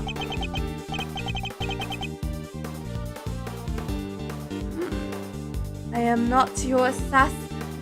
Indeed, he nervous? Ice cream true emotion? You're stubborn, I'll give you that, but if this were a game of chess, you would already be in checkmate. Now do the honorable thing and admit defeat. Ooh. He doesn't look like a man with no moves left to play. Very well. You have me. I'll admit it, I was wearing the raincoat. But I did not shoot at the president. Mr. Edgeworth, the only thing you have proven is that I was wearing a particular raincoat. And as far as I'm aware, that is not a crime. Deposition part 2. Deposition part 2. I'm no assassin, I'm a simple ice cream seller. One who happens to be wearing a red raincoat while watching the president speak. I was as surprised as anyone when his bodyguard sprang into action and the shots rang out. That's when the spectators panicked and started running and screaming for their lives. Now, are you finally satisfied that I'm telling the truth?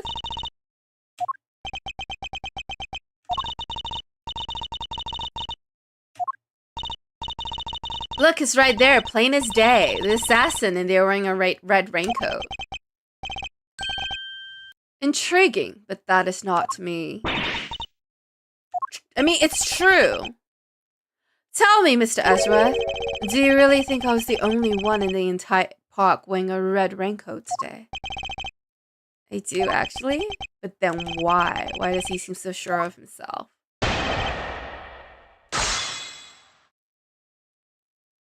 Alright. Rest.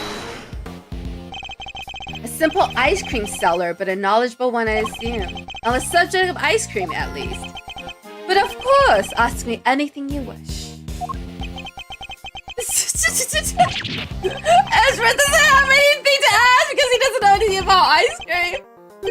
know what the most important thing about making ice cream is, of course? Shh, okay.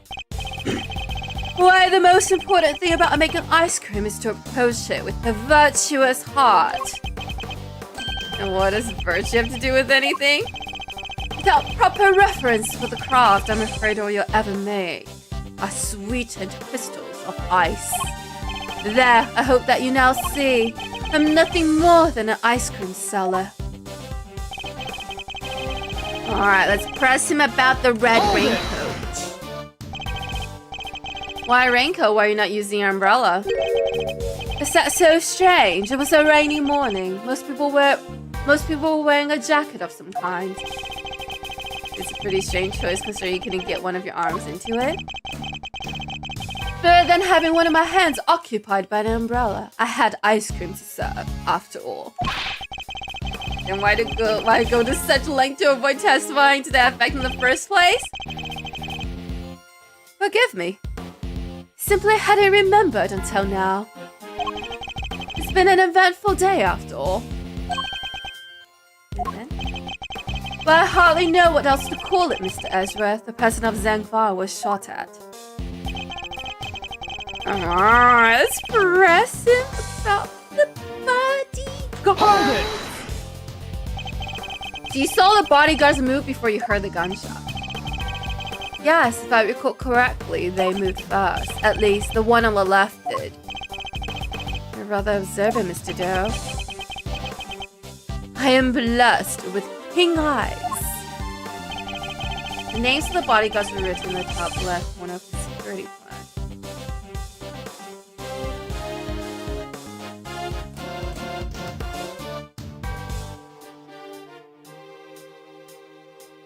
Oh.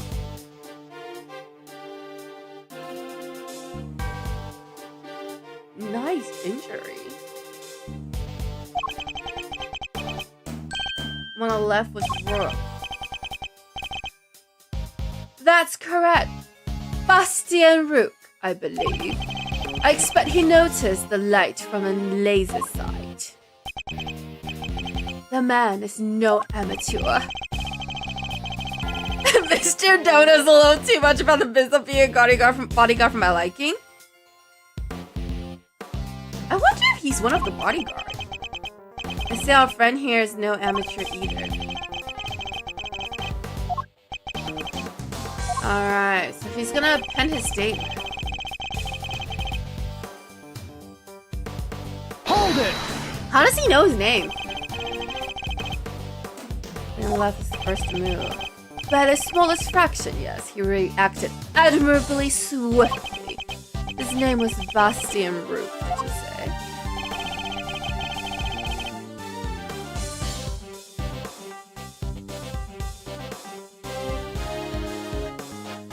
Wait, he's on the left.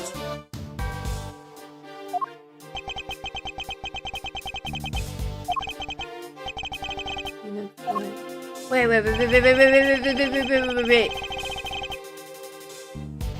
Hold it!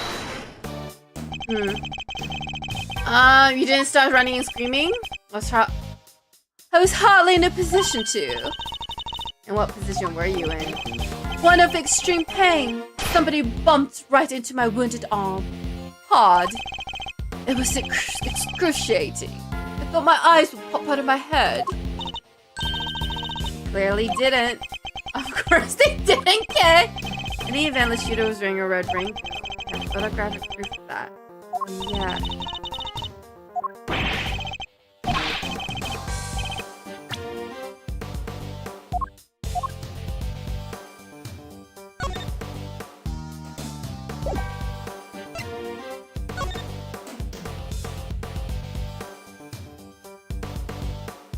Well, I guess he is on the left. He's on our left. Wait, is he talking about the stage is left? Because if he's talking about the stage, then he's on the right-hand side. But I guess if we're looking at it, it's the left side. Let me see. Let me read the statement again. Okay, hang on. Hang on. Staying on the left, Bastian Rook was especially quick to respond.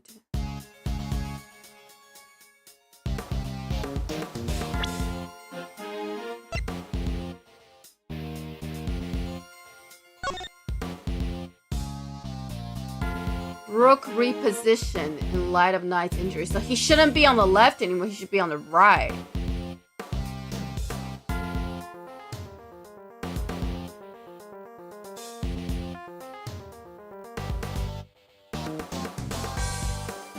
Huh.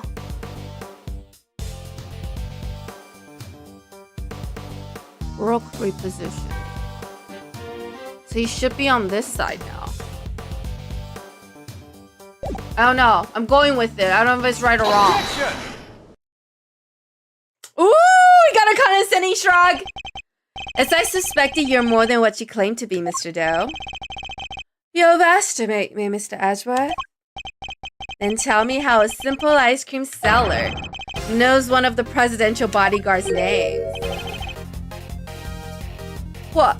You jest, surely. You were the one who spoke their names aloud. Rook and Knight, was it?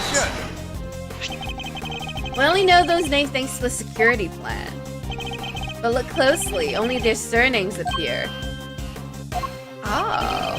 Oh yeah, I had a question about that too. The Bastian Rook. How'd you come to possess such information we ourselves didn't have? His ice cream is melting! Well, how did you know? Explain yourself.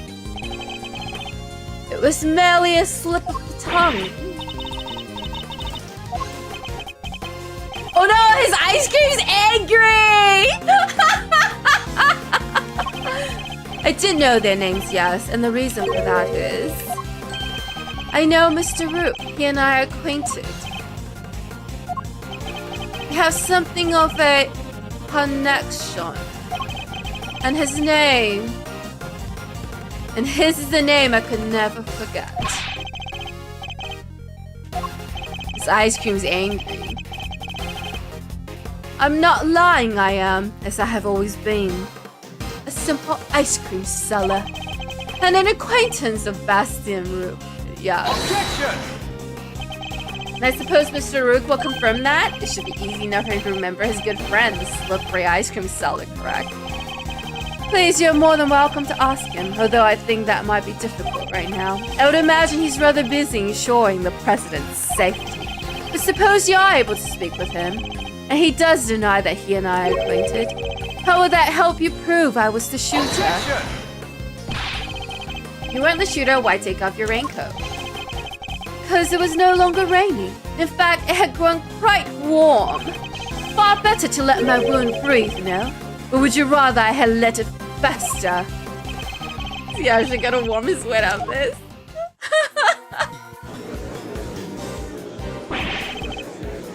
What are you waiting for, Mr. Edgeworth? Hurry up and arrest the man. He's clearly guilty. If I were you, he'd be in jail already. You might be willing to arrest the man without sufficient proof, but I am not. There's got to be something you can do. Shocking scenes here as the culprit seems all but certain to escape justice. Seems the court of public opinion has spoken. Very well. As I will clearly be viewed with suspicion no matter what I say, I might as well share what I know. Oh. I saw them. I saw another person with a red hood. It's the person you captured in your photograph. I first noticed them just before the president's speech began. It was still raining then. Their outfit was the same color as my own, which is what drew my attention, as did the laser beam that was aimed directly at the president's head. Claiming there was another red-hooded person was preposterous. I knew that if anyone saw me dressed similarly to this individual, I could fall under a suspicion myself. And so naturally, I removed my raincoat. Objection! So not only did you see the assassin, but they were wearing exactly the same thing as you. How very convenient. I thought you might find it far-fetched, hence my not mentioning it until now. I know you law enforcement people are very skeptical asshole types. You would never have believed me. Especially not if I had said that the shooter was standing right next to a certain prosecutor. No, not you, Mr. Ezra. Your colleague over there. It's true, he was in the photo. Yes, the photograph will prove it, I'm sure. You see it right there in front of the person with the red hood. Exactly saying. What's his endgame here? As I mentioned, I have been following your investigation with some interest, Mr. Edgeworth. And while pondering the details, I noticed something strange. Strange what exactly? Come now, men of your talent should be more than capable of spotting a contradiction such as this. The picture shows the chief prosecutor, Mr. Payne, and the shooter. But there's nothing weird about that, is there? Think carefully, the picture was taken right in the middle of the president's speech. One of the other pieces of evidence you've gathered is inconsistent with what we see here.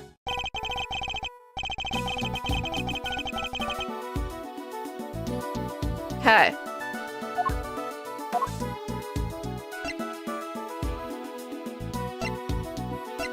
The bullet trajectory?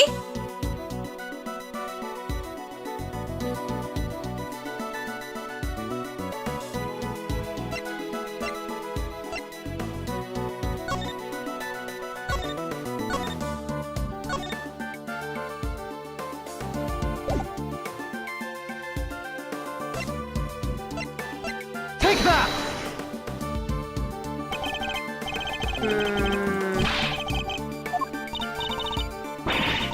Guessing it's the bullet trajectory.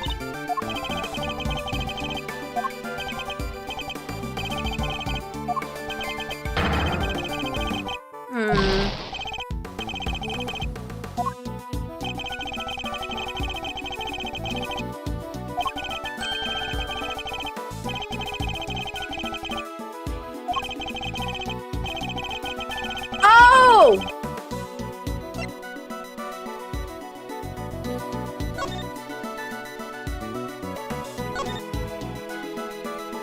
Just think as personally as you please.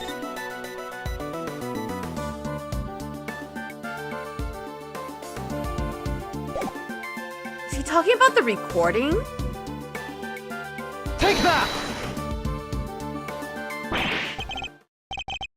The tape, it contradicts the photograph.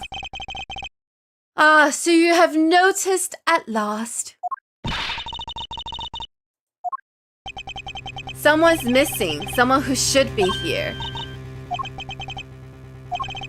Person who is missing from this photograph is Tabby Lloyd. Miss Lloyd. How do you figure that? Mr. Payne's voice can clearly be heard on Miss Lloyd's tape, considering that he was conducting a private conversation with the chief prosecutor.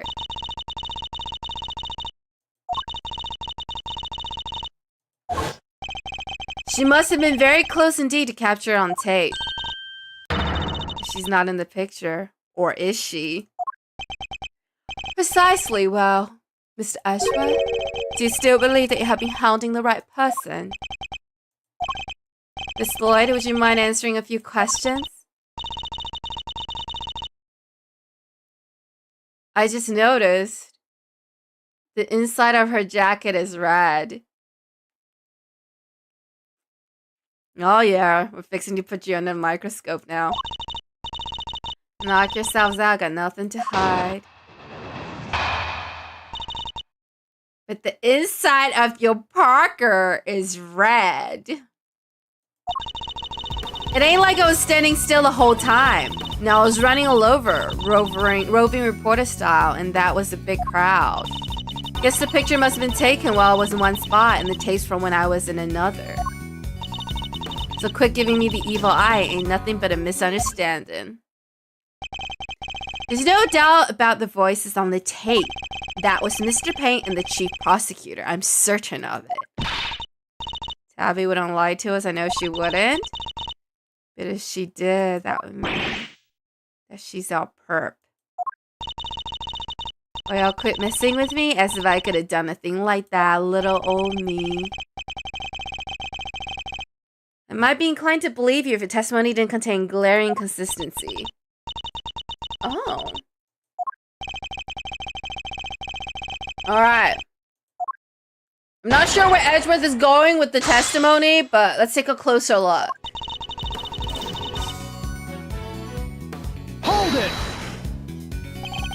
Why would you be moving around if your main aim was to record the president's speech? How do you mean? Surely the speech would have been best recorded from a single consistent position. Let's see, that is the ambience. That's the word I was looking for. Gotta capture the ambience. Can't put that electric atmosphere down in print if I don't have a bunch of it on tape for inspiration. Surely all you achieved was to fill the tape with unwanted background. Okay. Okay, well let's press that. You're running all over. Where exactly? Here, there, and everywhere, I guess. Let's see. I see. I'd like you to at least tell us whether you were to the left or right side of the stage. Left? Yeah, left, I think. Suspect the picture was on the left-hand side too. Coincidence?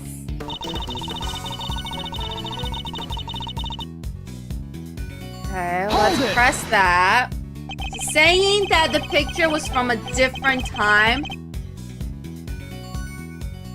than when she made the recording. So the fact that you're not in the picture is to be expected. Is that what you're trying to tell us? Culture Palace, the prosecutors on table, I was in one part of the crowd. And then that picture snapped while I was off someplace else. Look at it that way and it all makes perfect sense.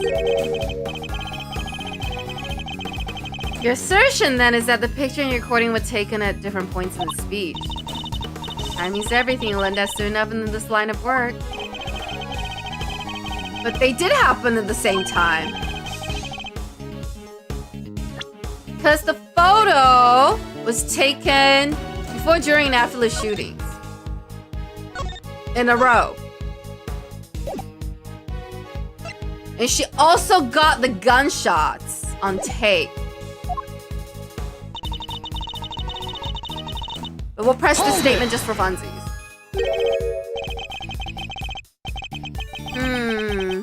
Are you suggesting that I might be attempting to intimidate a witness? No, I'm just suggesting that you lighten up a little. Found that way for too long and it'll stick. Ain't nothing so bad, a little smile can't make better, won't you say, Ruffle? I'm investigating the shootings of a president, Miss Lloyd. A smile is highly unlikely to help with that.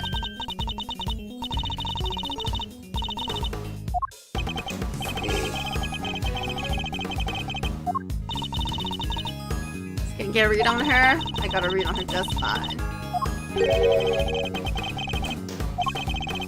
Who knows, that means something much worse is lying just underneath. Regardless, we must decide on media impressions. Actions are on the record. Have proof that contradicts her testimony. Alright. Let's present her tape. Objection! Condescending shrug! Miss Lloyd, it's impressive for a reporter not to lie. It's imperative for a reporter not to lie, wouldn't you say? You're dang right it is. And I don't lie.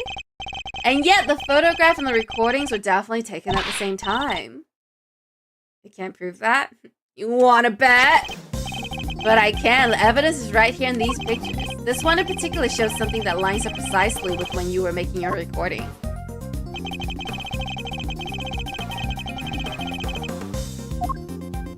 Look at them, whispering to each other. Here, look closely.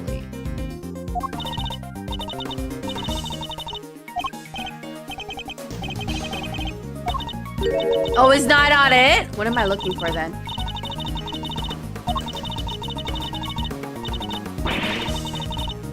No, I'm not into ghosts. That's kind of Phoenix's thing.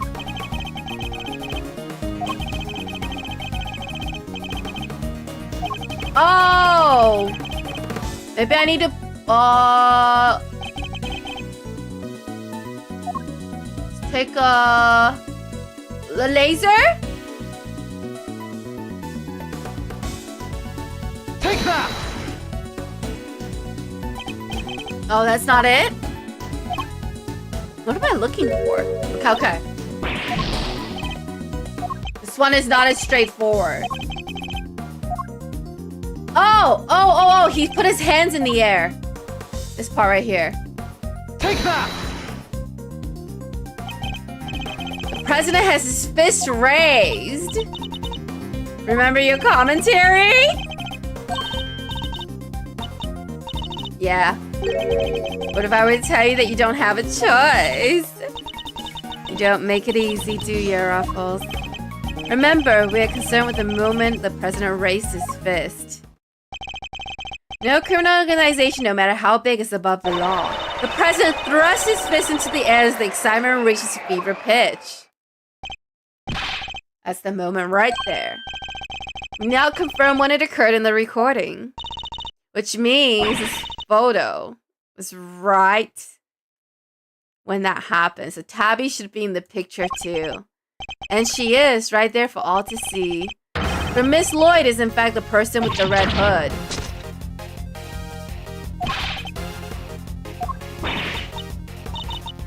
I don't even own a jacket like that. From everything we know, the owner of the red raincoat is John Doe. We've already proven that the raincoat belongs to Mr. John Doe. You, Miss Lloyd, were wearing something else, something that also happened to have a red hood.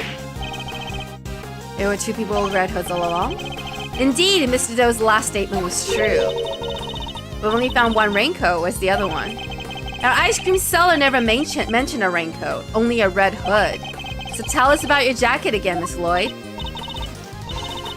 The best thing about it is if it gets massage on it, it's reversible. So you just turn it inside out and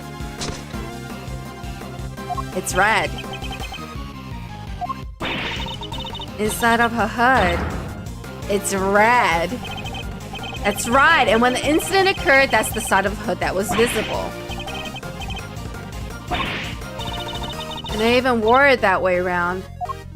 Perhaps if you would allow us to examine, we could confirm that for ourselves. It was raining right up until the president's speech, correct? That much is being established already. And as you yourself said, I don't use neither. Come rain, sleet, snow, or shine. It's my trusty Parker every time. You haven't reversed your parka since the rain, then the inside should be dry.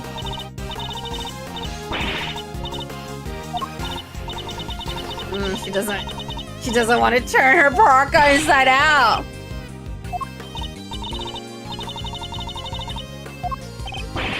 What are you waiting for?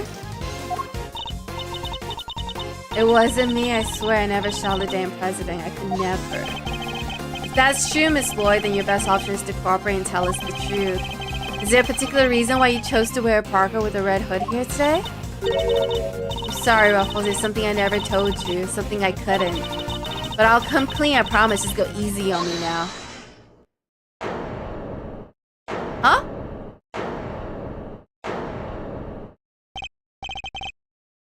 Who said hold it? Hold your horse, it's a little soon for the endgame.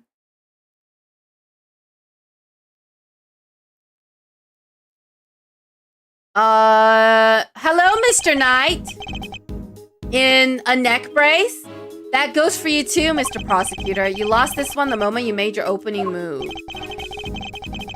Huh? Guess I better introduce myself.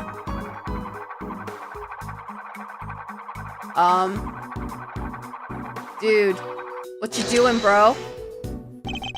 The name's Bronco Knight. I'm the president's personal bodyguard. And second in command of a security detail. Why do you look like a bad guy? You have the face of a villain, I'm just saying. Face of a villain. Can't help myself, just too much fun being this good. Face of a villain. You're not a member of law enforcement, so how did you get it gone? Old girls on loan from Zhang Fa, temporarily issued to us presidential bodyguards. Anyway, never mind that. I got 2 tidbits of news for you. You want the good or the bad first? Choice is yours.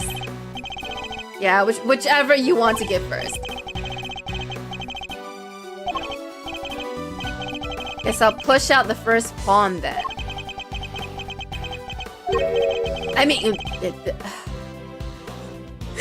name is Bronco Knights! What do you mean? A fellow fan, are you, Mr. Redzu? The name's Edgeworth, and you can say I dabble. Duly noted, Mr. Edgeworth. I'll start with the good news. The president's okay, didn't suffer so much as a scratch. That's a relief. Particularly for the young lady here, that means there's no longer a murder charge on the table. She doesn't think she shot anybody. Now for the bad news. The only reason the president's alive is because we bodyguards did our job. One of us did, anyhow, our boss. Put himself in the line of fire. Oh, so Rook is dead. It's game over for Rook. So there is still a murder charge, just not of a foreign president. Rook is dead, a genuine loss. So you're saying that Tabby killed my colleague, my brother in arms.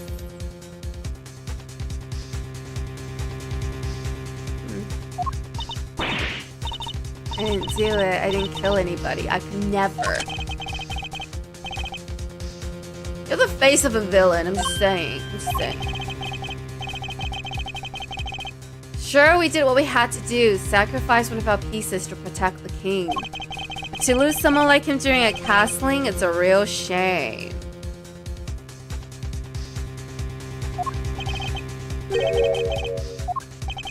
It's a chess turn. Very simplistically speaking, it's a move where a rook switches places with the king. Mr. Knight, was it?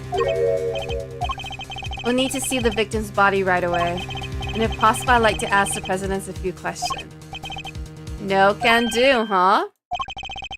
That's the 3rd piece of news, and it's the piece you're gonna like the least. Yeah, he did only say there was only 2 pieces of news. The National Police Force of Zhang Fa will be handling things from here. Oh. This investigation was assigned to us. We're not about to hand it over. You're the Edgeworth, right? What does that mean? The one who solved the Yatagarasu case? The president mentioned you. Okay. Makes sense that the chief prosecutor would assign this one to you. But that was a mistake, a big one. You should have given the case to somebody with a spine.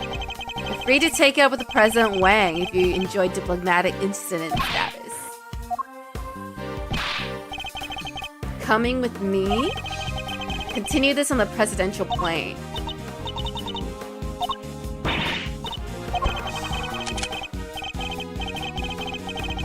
We can do this the hard way if you like, but in Zhang Fa, justice is served one way or the other.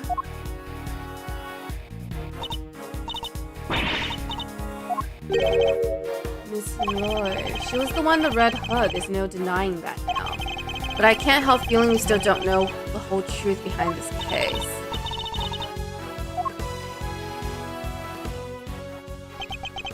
Can I really let this happen? Is this really how it ends? The look in her eyes, the crack in her voice as she begs me to help her.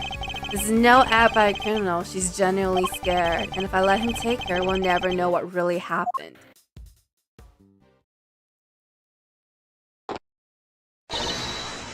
Huh? Huh?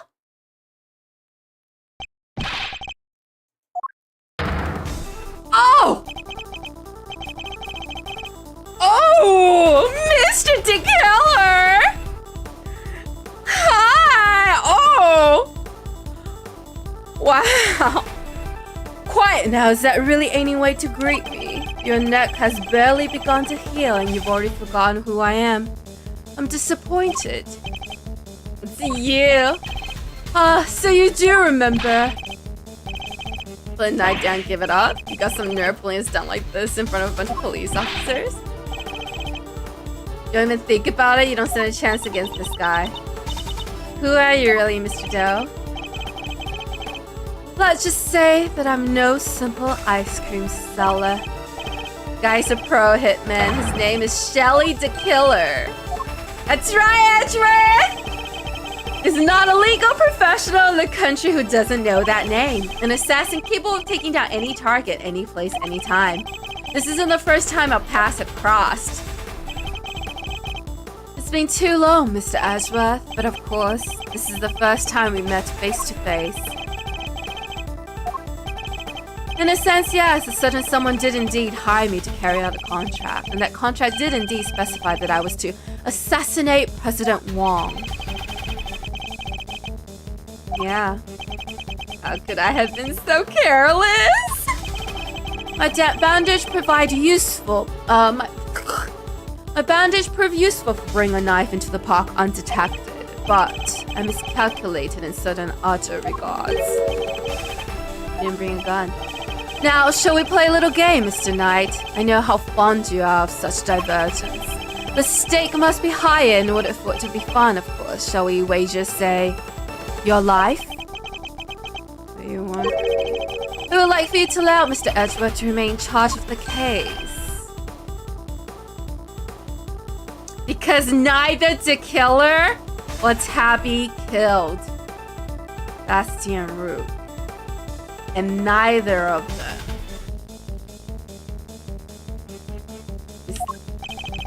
I see. What do you have to kill her?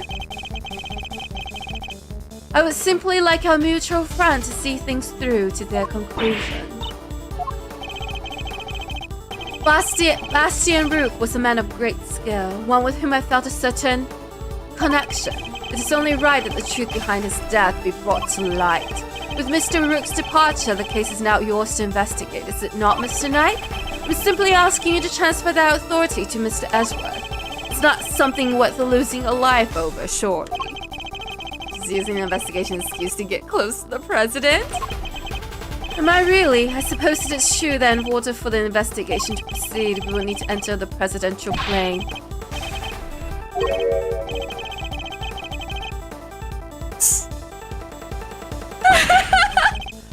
Rook's not around, that means I'm number one? I wonder if you have what it takes to step into such capable shoes. I'm wondering if he's the killer. Of course I do, I'm the leader now, me. If that is indeed the case, and I would ask that you make a choice worthy of a leader. Will you needlessly throw away your life, or will you allow the investigation to continue? During this being asked the president, does he even need to? What is he? You have no objections, I trust, Mr. Edgeworth. Come, let us continue the investigation. You seem we have little choice but to do as we're told. Listen, detective, and listen well. I'll buy us some time as I investigate. Meanwhile, you gather the other officers. Have them surround the plane and make absolutely certain that there's no way he can escape. To be continued! Save your progress? Yes.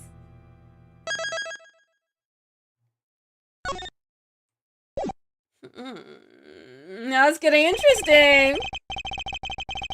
The death of Bastian Rook and the revelation that Shelly the Killer was in our midst. The case had taken a turn we could have never predicted. Mr. Knight ordered that the door to the presidential plane be opened, and the emergency personnel attending to Mr. Rook's body were asked to leave. With the scene clear, we stepped cautiously aboard.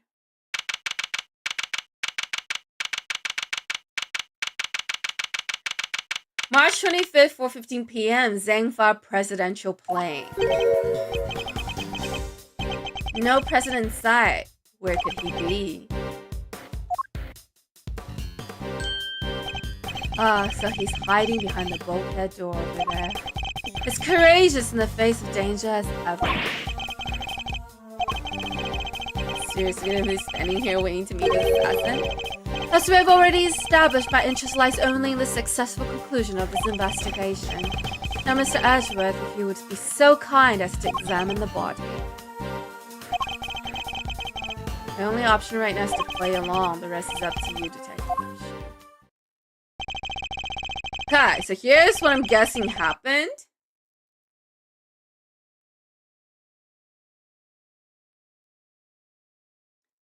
Mr. Knight killed Mr. Rook. I just can't figure out why. So the attempted assassination of the president has become a murder of a bodyguard. You look like you could use a little help there, Mr. Ashworth. Not that I need it, but yes. That's what I thought. And there's nothing else for it. Kay Faraday, great thief extraordinaire. We'll just have to take it from here. You're going to solve the case for me? Nope. I thought not. But I will provide vital assistance. Now let's get scouring this crime scene from top to bottom. Take Detective Gumshoe a while to assemble our backups. I'll need to draw this part of the investigation out for as long as possible. The trajectory of the bullet is very interesting in the body. Okay. Start with the body. The bullet seems to have entered just under his armpit and went clean through his body. It was hit in the area his bulletproof vest didn't cover, like it was on purpose or something. The cause of death would appear to be loss of blood.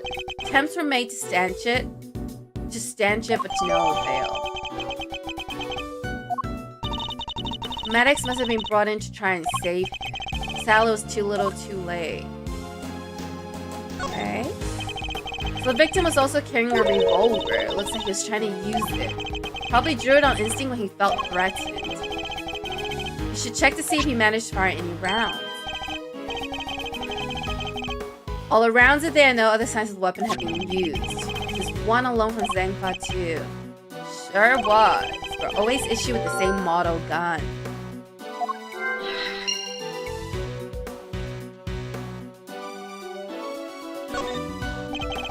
The victim, Mr. Bastian Rook, bodyguard to the president of Zhengfa. He's one of the guys that brought the president inside as soon as the shooting started. Which means he continued to do his duty right up until his dying breath. At least he'll get posthumously promoted. Oh my god, I can't say that word. Bodyguards don't even operate on the same rank promotion system as the police in the first place. It's a bulletproof attaché case. Bodyguards use them to shield their clients from gunfire. There was some encased photograph too. Which means there was no way for the bullet to hit him where it hit him unless you were right next to him. Looks like Rook and Knight each had one. Alright. The photo I snatched can hardly steal a photo at a public event, okay? I'm snatching up a moment in time with every picture I take, you know? I see. Snatch may be her new favorite word.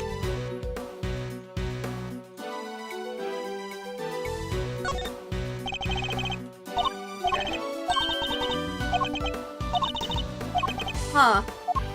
Well, I think I figured out what happened. Now I just have to prove. There are two large rectangles cut into the floor here. I can see hinges through the gap. It's an emergency entrance disguised as an emergency exit. All the president would need to do is lower his rope ladder and make his miraculous escape. We should make an exit, not an entrance. So which is it? It's an exit, but it's used as an entrance, but disguised as an exit. All right, Kay. You're doing great. You're doing great. I don't think there's anything else.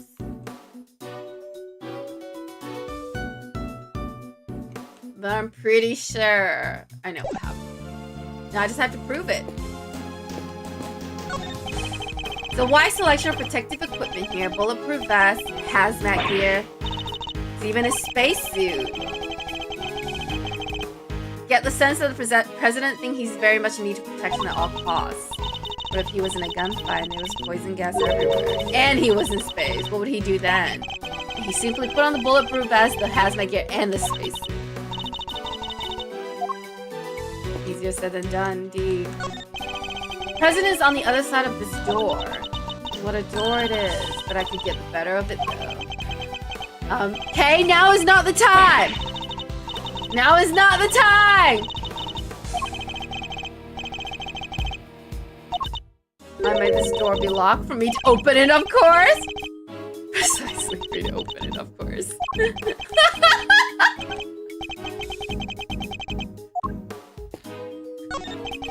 The bank of monitors displaying camera feeds from in and around the plane.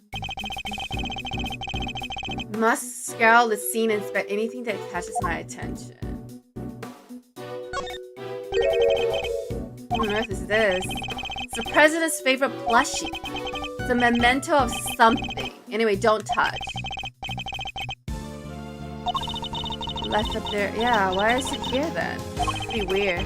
Certainly wouldn't be the first place I would think to display a beloved item. Shards of glass underneath there. So I thought something strange about this cubbyhole, but now I'm sure of it. There's almost certainly another monitor here. One monitor is missing.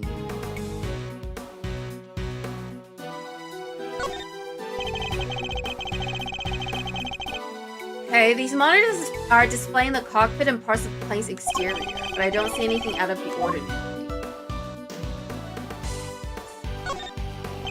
This monitor displays the feed of this very room. It didn't go cheap when I bought these. Oh, very high res. Can't even see the little crow's feet around his eyes.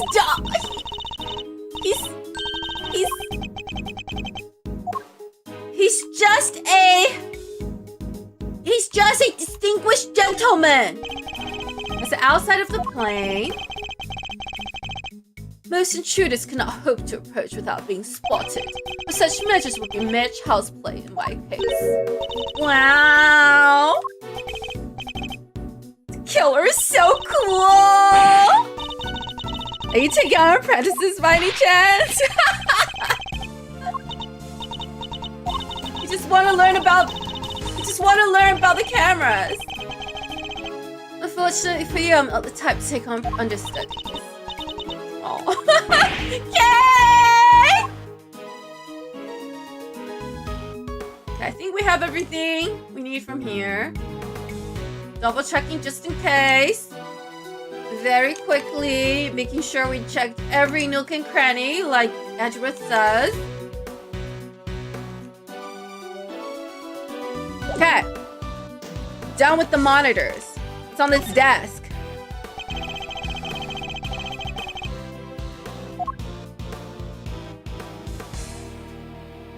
What's this? Curious figure of a curious animal with a curious expression staring straight at me. It's a big lever by its butt. Don't even think about it. Oh, what is it? I imagine that lever opens the panel beneath my feet. See, so he's standing on a trapdoor. I strongly advise you not to pull it. Do so and you will regret it. Oh, he's got so much aura! He's got so much aura! Documents of some kind. You could always steal a glance. Another security plan. Like the one from the trash can. So this is from March 19. Secretary should be covered at all times. So there were more security. Something feels off.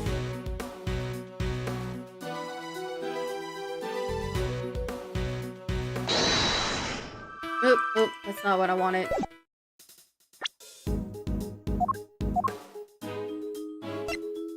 There were all these pawns. But not in this one. What is that?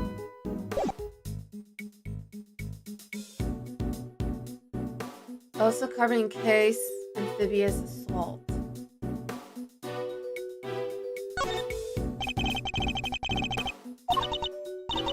The other security plan we found. The one from earlier, you mean? A lot of things are different. A lot of things are different. The pawns are not there.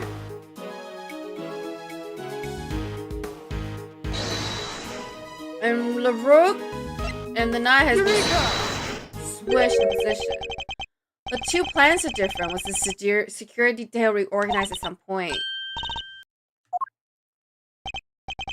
Made some last-minute changes yesterday. President's orders. Why the urgency? Because of what happened the day before. The killer here tried to take him down. He infiltrated the security detail posed as one of us. Ruth figured out first, but not before the guy got within striking distance of the president. If our leader hadn't stepped in just then, we'd all been out of a job. But he made it, and our friend here wound up with a seriously twisted arm. Rook put a bullet in it for good measure, too. And where were you while this was happening? Was being choked! You were the first one I overpowered, were you not? That's embarrassing! Now I get it.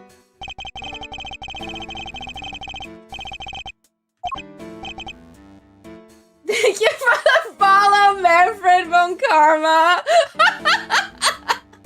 Welcome in! Solving the first case to the second Ace Attorney investigation game. Or trying to. Yo, it busted my neck so bad I came and looked to my right. I was somewhat astonished to have sustained an injury at all. You look like you could be the wife of Manfred? Wait, why isn't he like 60?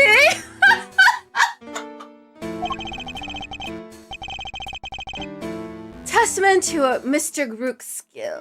He was truly a master of his craft. JK, by the way.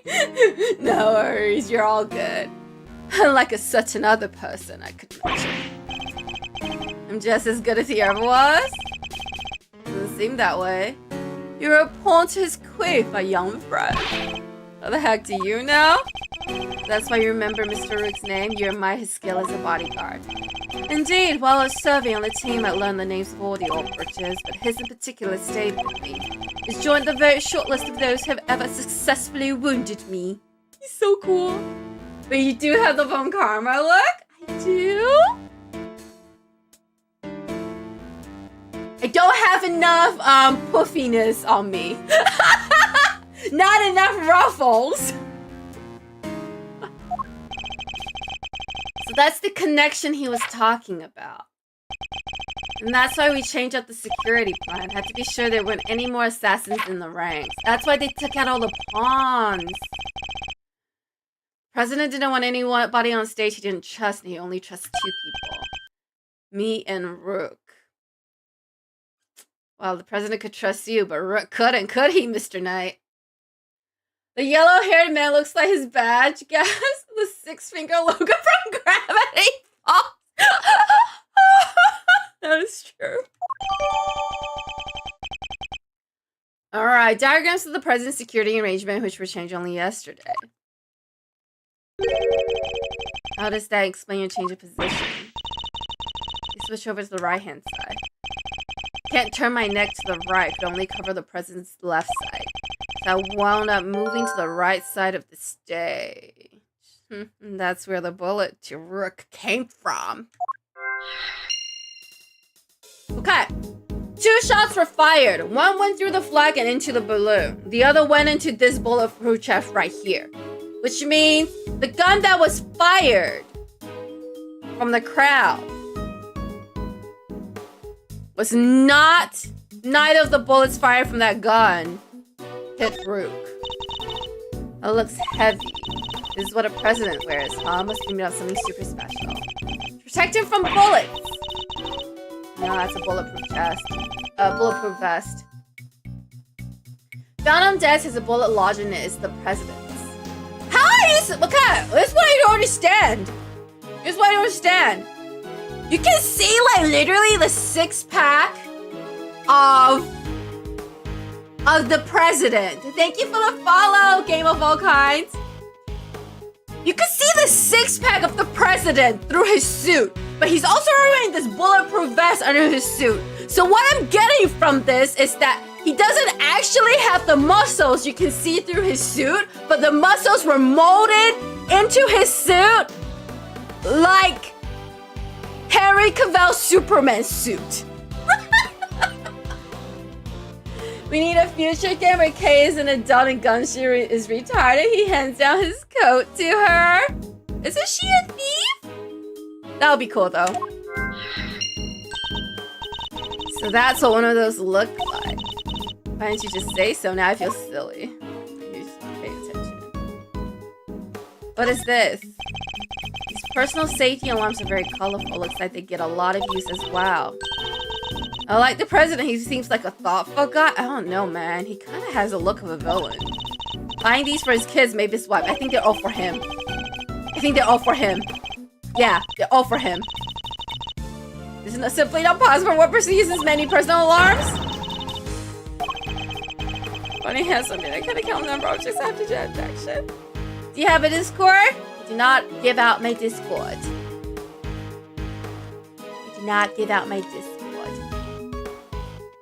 I also don't have a Discord server, if that's what you're asking. I don't have time. I don't have time for a Discord server. That's for people who have time, and I am not one of them.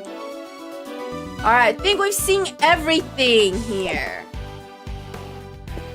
Ooh, what's this? A riot shield, and next to it a canary in a cage. Ever see a cute partner in crime? She could help me with lock-picking stuff like that. Alright. You know what they say about a canary in a cage. Understandable. Oh, thank you. Thank you. Thank you. Thank you for understanding. Great thief has no greater ally than nature, Mr. Edgeworth. Sadly, such birds are most commonly used for detecting poisonous gases. This one isn't actually for that. Is it? Maybe it is. Or maybe it's to symbolize the phoenix. Who knows? What's this? Is that Jane Jameson on this floor? No! It's Bastian Rourke. But I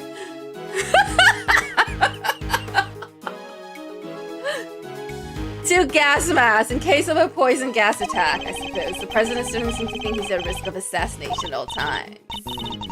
We've seen one before. Heard plenty about them, of course. Fellow thief, I presume. No, from the Jammin' Ninja! Princess Murasaki was getting married, but Toxic Ninja Wolfsbane showed up to lay down some sick burns. And time to tune out. My summer brain sour too. I want a picture of Stop. Someone has left an inflatable boat and an oar here. Probably says ready to go anytime. There's only one oar. You can still row with one oar, you know. It's true. Alright, let's have a conversation with Tabby. I'm sorry for these jokes. No, they're funny. They're funny. Suspicion of murder. I didn't do it. I'm a reporter. I bag scoops, not souls. Then why lie about your jacket and the laser sight? It was just, knew y'all would think it was fishy. Is that really all it was? You gotta believe me, I could never do something like this. I like to tell you everything will be alright, but just try not to worry too much. If you really are innocent, I'll prove it. One way or another. Yeah, I'm not your chief. But... you know... I do my best to prove your innocence. Should we ask her about the photo? I don't think she'll tell us anything.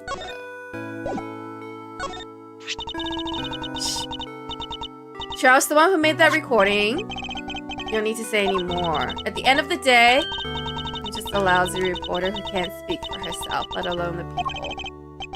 That's not true. Even if you can, the evidence can speak on your behalf. The truth is always hidden within the evidence, and it will always reveal itself at the end. I'll be stealing that line if you don't mind. Aw, I feel cheer. I suppose I can let it slide.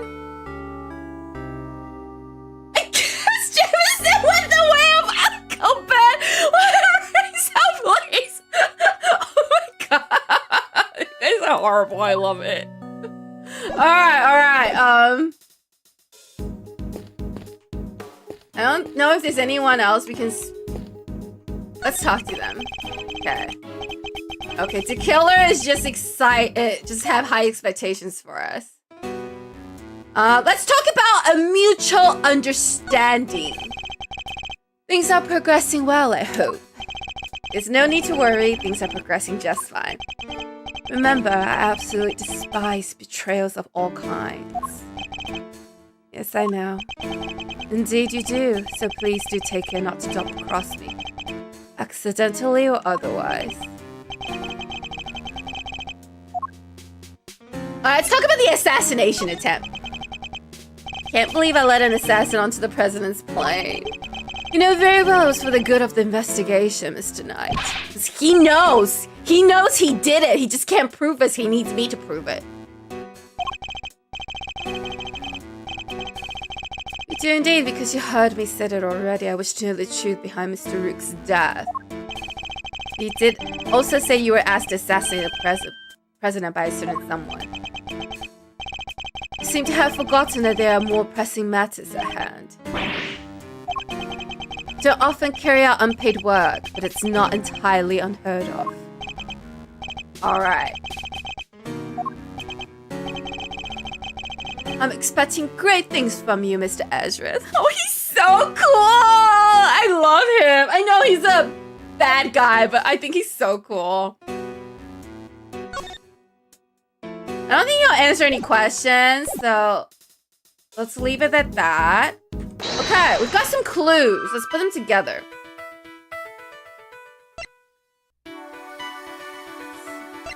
Bullet through the body.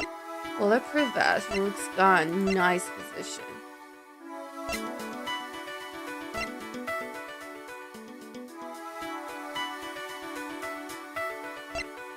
So let's put the gun and the revolver together, maybe?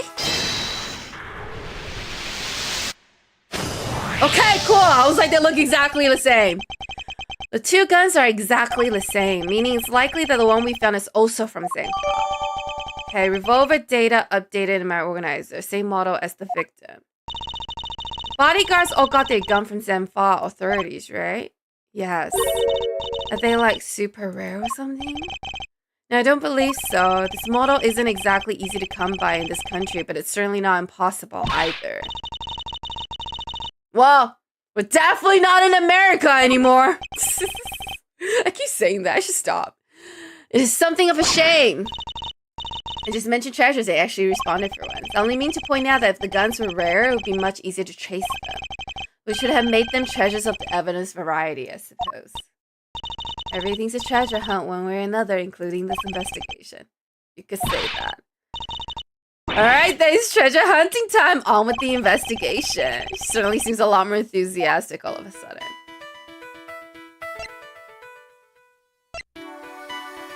Alright, so let's put together bullet through the body and the bulletproof vest. I'm not sure if they go together, but maybe they do. Okay, they do. 2 bullets were fired in total. We know this because 2 shots were heard. One traveled through the flag and into the balloon. The other took Mr. Rook's life. But there's a bullet in the president's vest too, right? How is that possible? How indeed, the numbers don't add up. However, there's one possible explanation. After passing through his body, the bullet that took Mr. Rook's life then found itself lodged in the vest. In other words, 2 of our bullets were in fact 1. Possible. If the president hadn't been wearing that vest, things could have been a lot worse.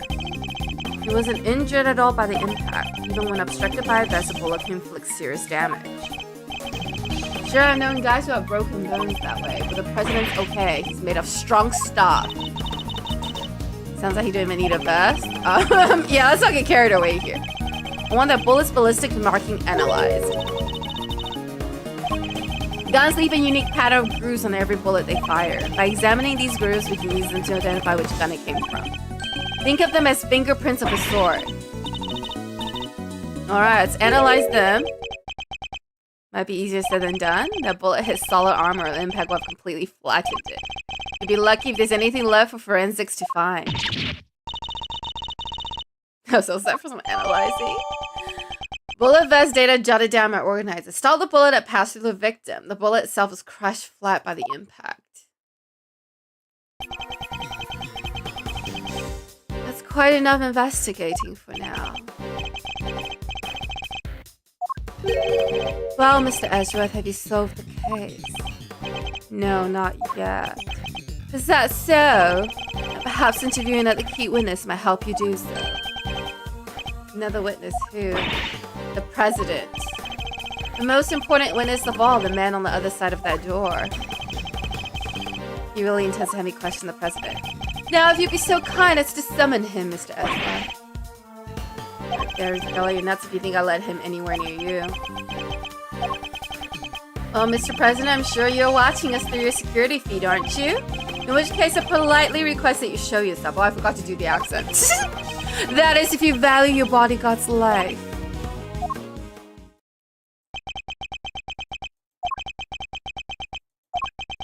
I guess he doesn't value his life?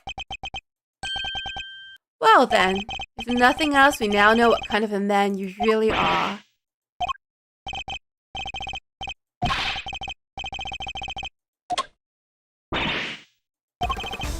The lights, what's happening?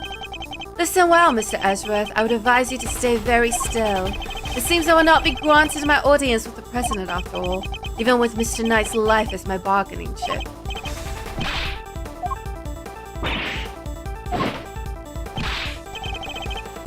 What is happening? I've seen enough and now I know the truth. Where'd you go? I leave the rest in your capable hands, Mr. Edgeworth. He's so cool! He's so cool! Mr. Edgeworth, Detective Gumshoe?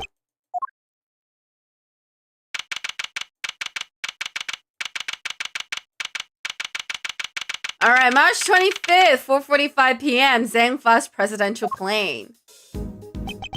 I must have been knocked unconscious. Are you alright? Never mind me. He didn't hurt you, did he, Kay? Nah, I'm fine. Only just woke up myself. My head will be sore for a while, but that's about it. Did you manage to stop the killer? Miss Lloyd came running out of the plane. She told us he'd flown the coupe. We were too late. I'm sorry, sir. Bodyguard over there told us something too. Seems there's an inflatable boat missing from by the window. The killer must have stolen it and rowed himself across the lake. What about the cordon around the park? I called everybody back into stake out the plane, including the guy stationed across the water. So he slipped through. Not the best look for the department, but yeah. You're alive, Mr. Knight? Yeah, no thanks to that murderer. That reminds me, I found this lying on the ground next to you, Mr. Edgeworth. A calling card marked with a seashell. Guess he wanted to leave a message. Left behind by the assassin Shelley to kill him when he made escape, adorned with his distinctive seashell emblem. The killer usually leave these next to the bodies of his victims. You're not dead, sir. But I could have been. Maybe that's the message. Can't stop thinking about his parting words. I have seen enough, and now I know the truth. I leave the rest in your capable hands, Mr. Edgeworth. I keep forgetting to do the accent. I'm overdoing the British accent. The truth about what? All clear out here, sir. That was the president. He's coming out. Yeah, he's coming out now. He's not scared of not scared for his life anymore. He legit, I keep saying this, but he looks like a werewolf and a vampire had a baby. So he's the president of Zhangfa, Mr. Dijon Wang. And you are? It's an honor to meet you, Mr. President. My name is Miles Edgeworth. He holds up his hand. The honor is all mine, Mr. Edgeworth. I'm Dijon Wang. Your efforts on behalf of Zhangfa have not gone unnoticed. You have averted something of a crisis. You must be referring to the Yatagarasu case. Thank you, sir, but I deal with some of your local cases of murder. You're too humble. I've been observing your investigation. It looks like a lion? That's what I thought at first! but like... The pointing ear just doesn't do it for me. But he does also have the look of a lion. You're an impressive operator, Mr. Edgeworth. Even if the killer did get away. It's very kind of you to say, so he was watching through his screen. Maybe an ancient outburst, maybe. Sadly, I must inform you that this is as far as your investigation goes. Hear me, foolish prosecutor, if I shall say this only once. And I told you guys he looked like a villain. Night has surprised me of the state of affairs. And from this point forward, the case will be handled by Zhengfa Police Force, the finest in the world. Even with this killer out of the picture, they're still looking to get me thrown off. If it hadn't been for him, the killer would have detected. His face reminds me of when you mess with the character creation in Skyrim 4 and makes you all the stuff in your character. Reminds me of the Vampire King Adventure Time. That's a bit of an insult to the Vampire King, wouldn't you agree? Forgive him, Mr. President, but I must confess to being somewhat confused. I fail to see how or why this case falls within Zhengfa's jurisdiction. See? A villain. Enough, puny prosecutor. You seek explanations from a head of state? I say no, 1,000 times no. I would not explain myself to you. No wonder his popularity's dropping in Zhengfa. Now hand over the evidence you have gathered and remove yourselves from this plane. Do as he says if I were you, Edgeworth? Can't really be the end of the line, can it?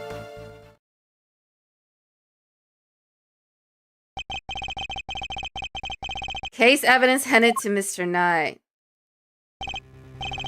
Oh, let us come so far and they pull the case out from under us.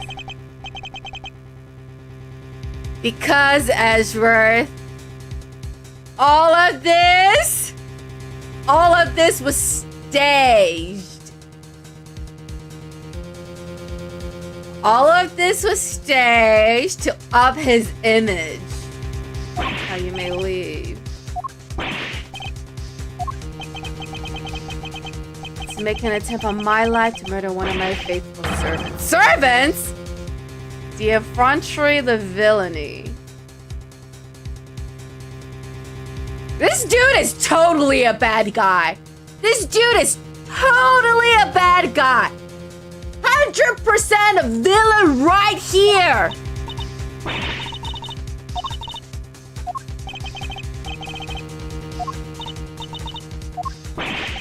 Answer me this, in a world already lousy with lies, with deception, with sin, and iniquity.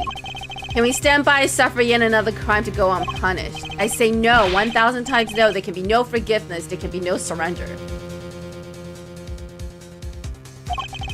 Why, you ask me, then I will tell you. He's hiding something, I'm certain of it. And if I leave now, we'll never know the truth. There's gotta be something we can do.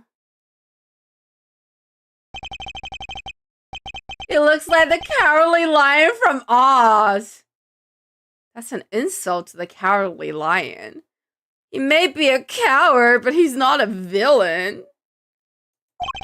How many times have you faced situations like this in the courtroom? Run the lies of witnesses, encounter the arguments of other lawyers. Has the critical evidence always been laid at your feet? No. And yet you always get to the truth of the situation in the end. Your great weapon, or greatest weapon of all your words. Why are there 2 water whites? I don't know.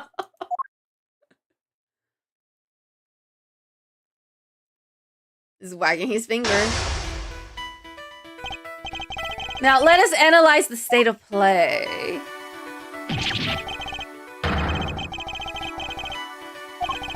He's not going to listen. He clearly means to drown out any objection by means of pure rhetorical force. When an opponent is on the offensive, the best thing I can do is buy my time and wait for an opening. As he said himself, he's head of state, a seasoned politician. He won't open himself up to attack easily. Let's say... because I don't think this is gonna be easy. Maybe Wayne's a caveman? He's definitely some sort of something. I just can't figure out what it is. But I know he ain't anything good.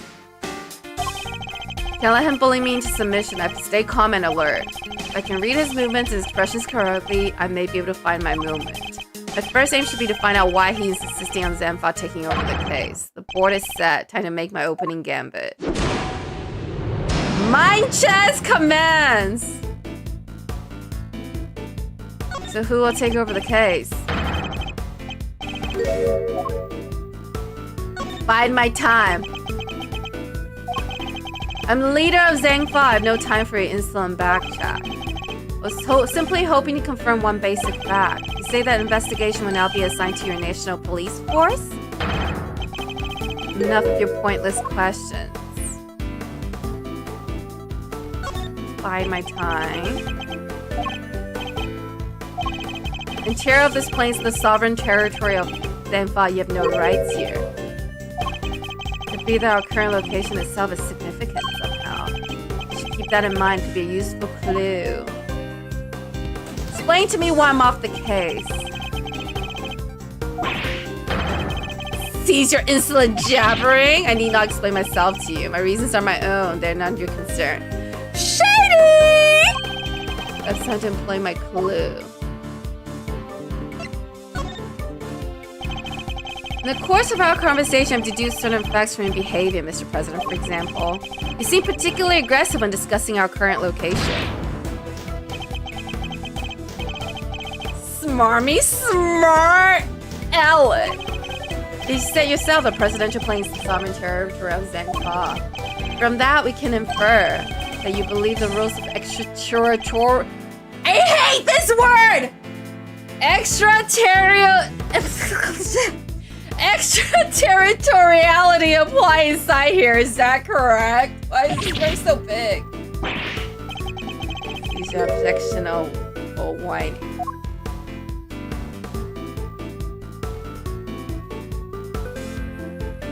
Bide my time. But the murder occurred outside.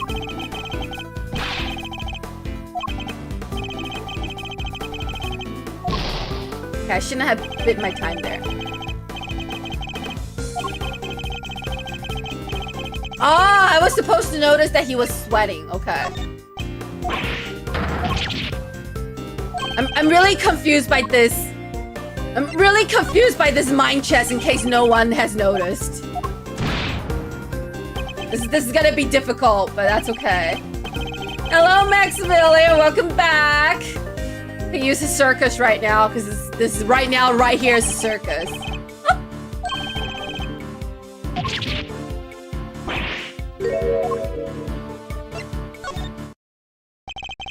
You can rant and roar all you like, but you won't escape my scrutiny. It was unmistakable. The moment I mentioned extraterritoriality, you became visibly agitated. But the murder happened outside of the plane. Chief Mouse Ezra is following my channel. Oh, thank you. I'm doing a very bad job playing as you. Please don't be offended. You think you're clever, don't you? Let me answer your little question. It's true. Extraterritoriality applies. Your laws mean nothing here. Oh my god. Why is this man so buff? Okay, I have a theory. Because all of his muscles were showing through his bulletproof chest, my theory is the buffness is actually muscles molded into his suit, like Henry Cavill's Superman suit. And like Ben Affleck's Batman suit. And he doesn't actually have any muscles. Yeah. Why does that matter, you ask? It matters because it means you're powerless. You have neither influence nor authority here. Interesting, so the extraterritoriality issue does have something to do with all of this. Let's dig a little deeper into that claim that the plane is sovereign territory, shall we? Oh my god. Now we have to... Hello! Oh, this mind chess is messing with my mind. Did you just clip me? This next move will surely decide the victor. No, Miles knows so much. And he won't, and he won't share what he knows with me. Maybe the president, but nobody is untouchable. I just have to find the right angle of attack. All right. Does that rule really apply here? Stop using that big word! I can't say it! You believe that extraterritoriality applies here, but can you prove it? Do you even understand what you're asking? Of course, if I didn't, I wouldn't ask it. Have you no shame calling into question the good word of one such as myself? I fail to see how's anything good about your word. Hey, hang on. I can't see it. Hang on. Give me 1 second.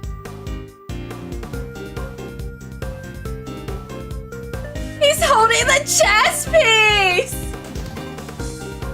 Oh, he is. It's crazy. So it's really hard for me to see things when I don't only have like I don't have that many screens. Anyway, calling into question the good word of one such as myself.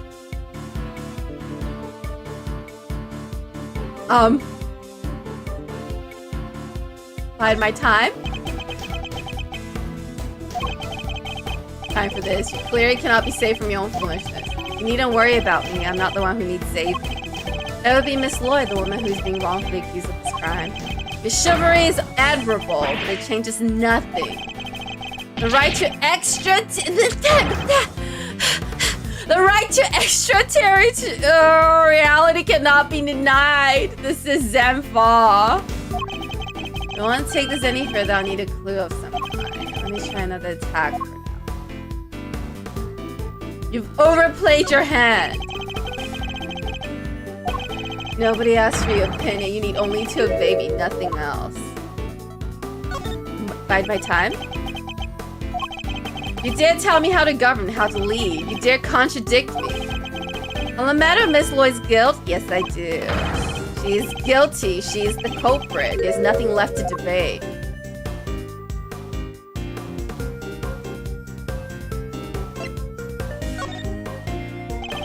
You must have realized by now what a massive corner you've talked yourself into. Nope, that was a bad move. I'm so confused. I don't understand this mind chess business at all. I don't understand this mind chess business at all. Okay. So I guess I bide my time. Bide my time some more. Bide my time some more. Who else could have fired from outside the plane? There's no other viable suspect. Fascinating! So he claimed that Miss Lloyd fired at him from outside the plane. This could be a vital clue. Oh, and the crime didn't. Does the rule really apply here? I see where this is going. I'm just very confused by this gameplay. Skill issue, skill issue. You know, Shane. And then we bide our time. You needn't worry about me. That would be Miss Lloyd, the woman who's being wrongfully accused. This is Zenfa? I'm gonna play my clue. Okay. Finger wag! My favorite. I may not be able to call the extraterritoriality of the presidential plane to doubt. However, according to you, she shot at you from outside the aircraft, correct? In which case, extraterritoriality could not possibly apply in this case. Your assertion is entirely without merit, and the detainment of Miss Lloyd cannot be justified.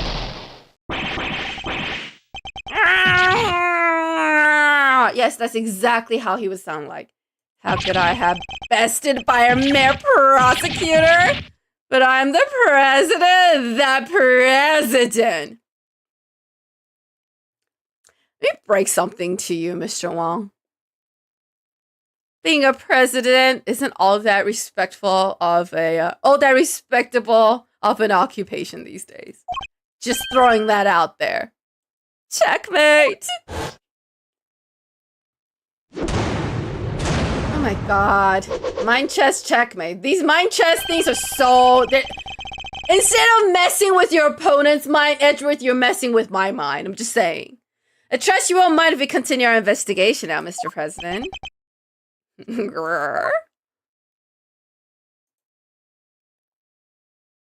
He holds up his hand. I hereby officially and unreservedly confirm my approval. Consider it a gesture of the magnanimous... What? Consider it a gesture of the magnanimity and generosity for which my good office is known. Magnanimity... Anemone. Yes, for without noble acts such as these, unmistakably and irrefutably, for which reason we hereby. There can be no other outcome, for our goals are lofty and our... Is this guy okay? People of Zenfire, I swear to you here and now, this investigation will continue. Is he okay? I feel like he's on drugs. Mr. Knight, if you care to return the evidence, take it. Case evidence retrieved from Mr. Knight. We did it, Mr. Edgeworth. We sure did. And now investigation can continue. Whatever, enjoy a pocket full of pawns? Talk about yourself, Mr. Knight. You're certainly not a knight. I'll be over here enjoying how you put them into play. And you would definitely enjoy my next move. Mr. President, one more favor if you'd be so kind. Could you please give us your testimony concerning the incident itself? Alright, well this is very exciting. Well, we have reached a very vital part of our investigation. We have reached the 3-hour mark of our stream. So, we will continue. We will continue proving my theory next week. Alright, well, that is it for today's start of Ace Attorney Investigations. Part 2. The Prosecutor's Gambit. Prosecutor's Gambit. We will be back next Wednesday with more of Ace Attorney Investigations. Our next stream will be Saturday at 7 p.m. PST with Persona 3 Reload, where we pick off after sad and depressing progress. But that is it for tonight. I appreciate you all. Thank you all so much for coming. And I will see you at my next stream. Good night. And I'll see you next time. Bye.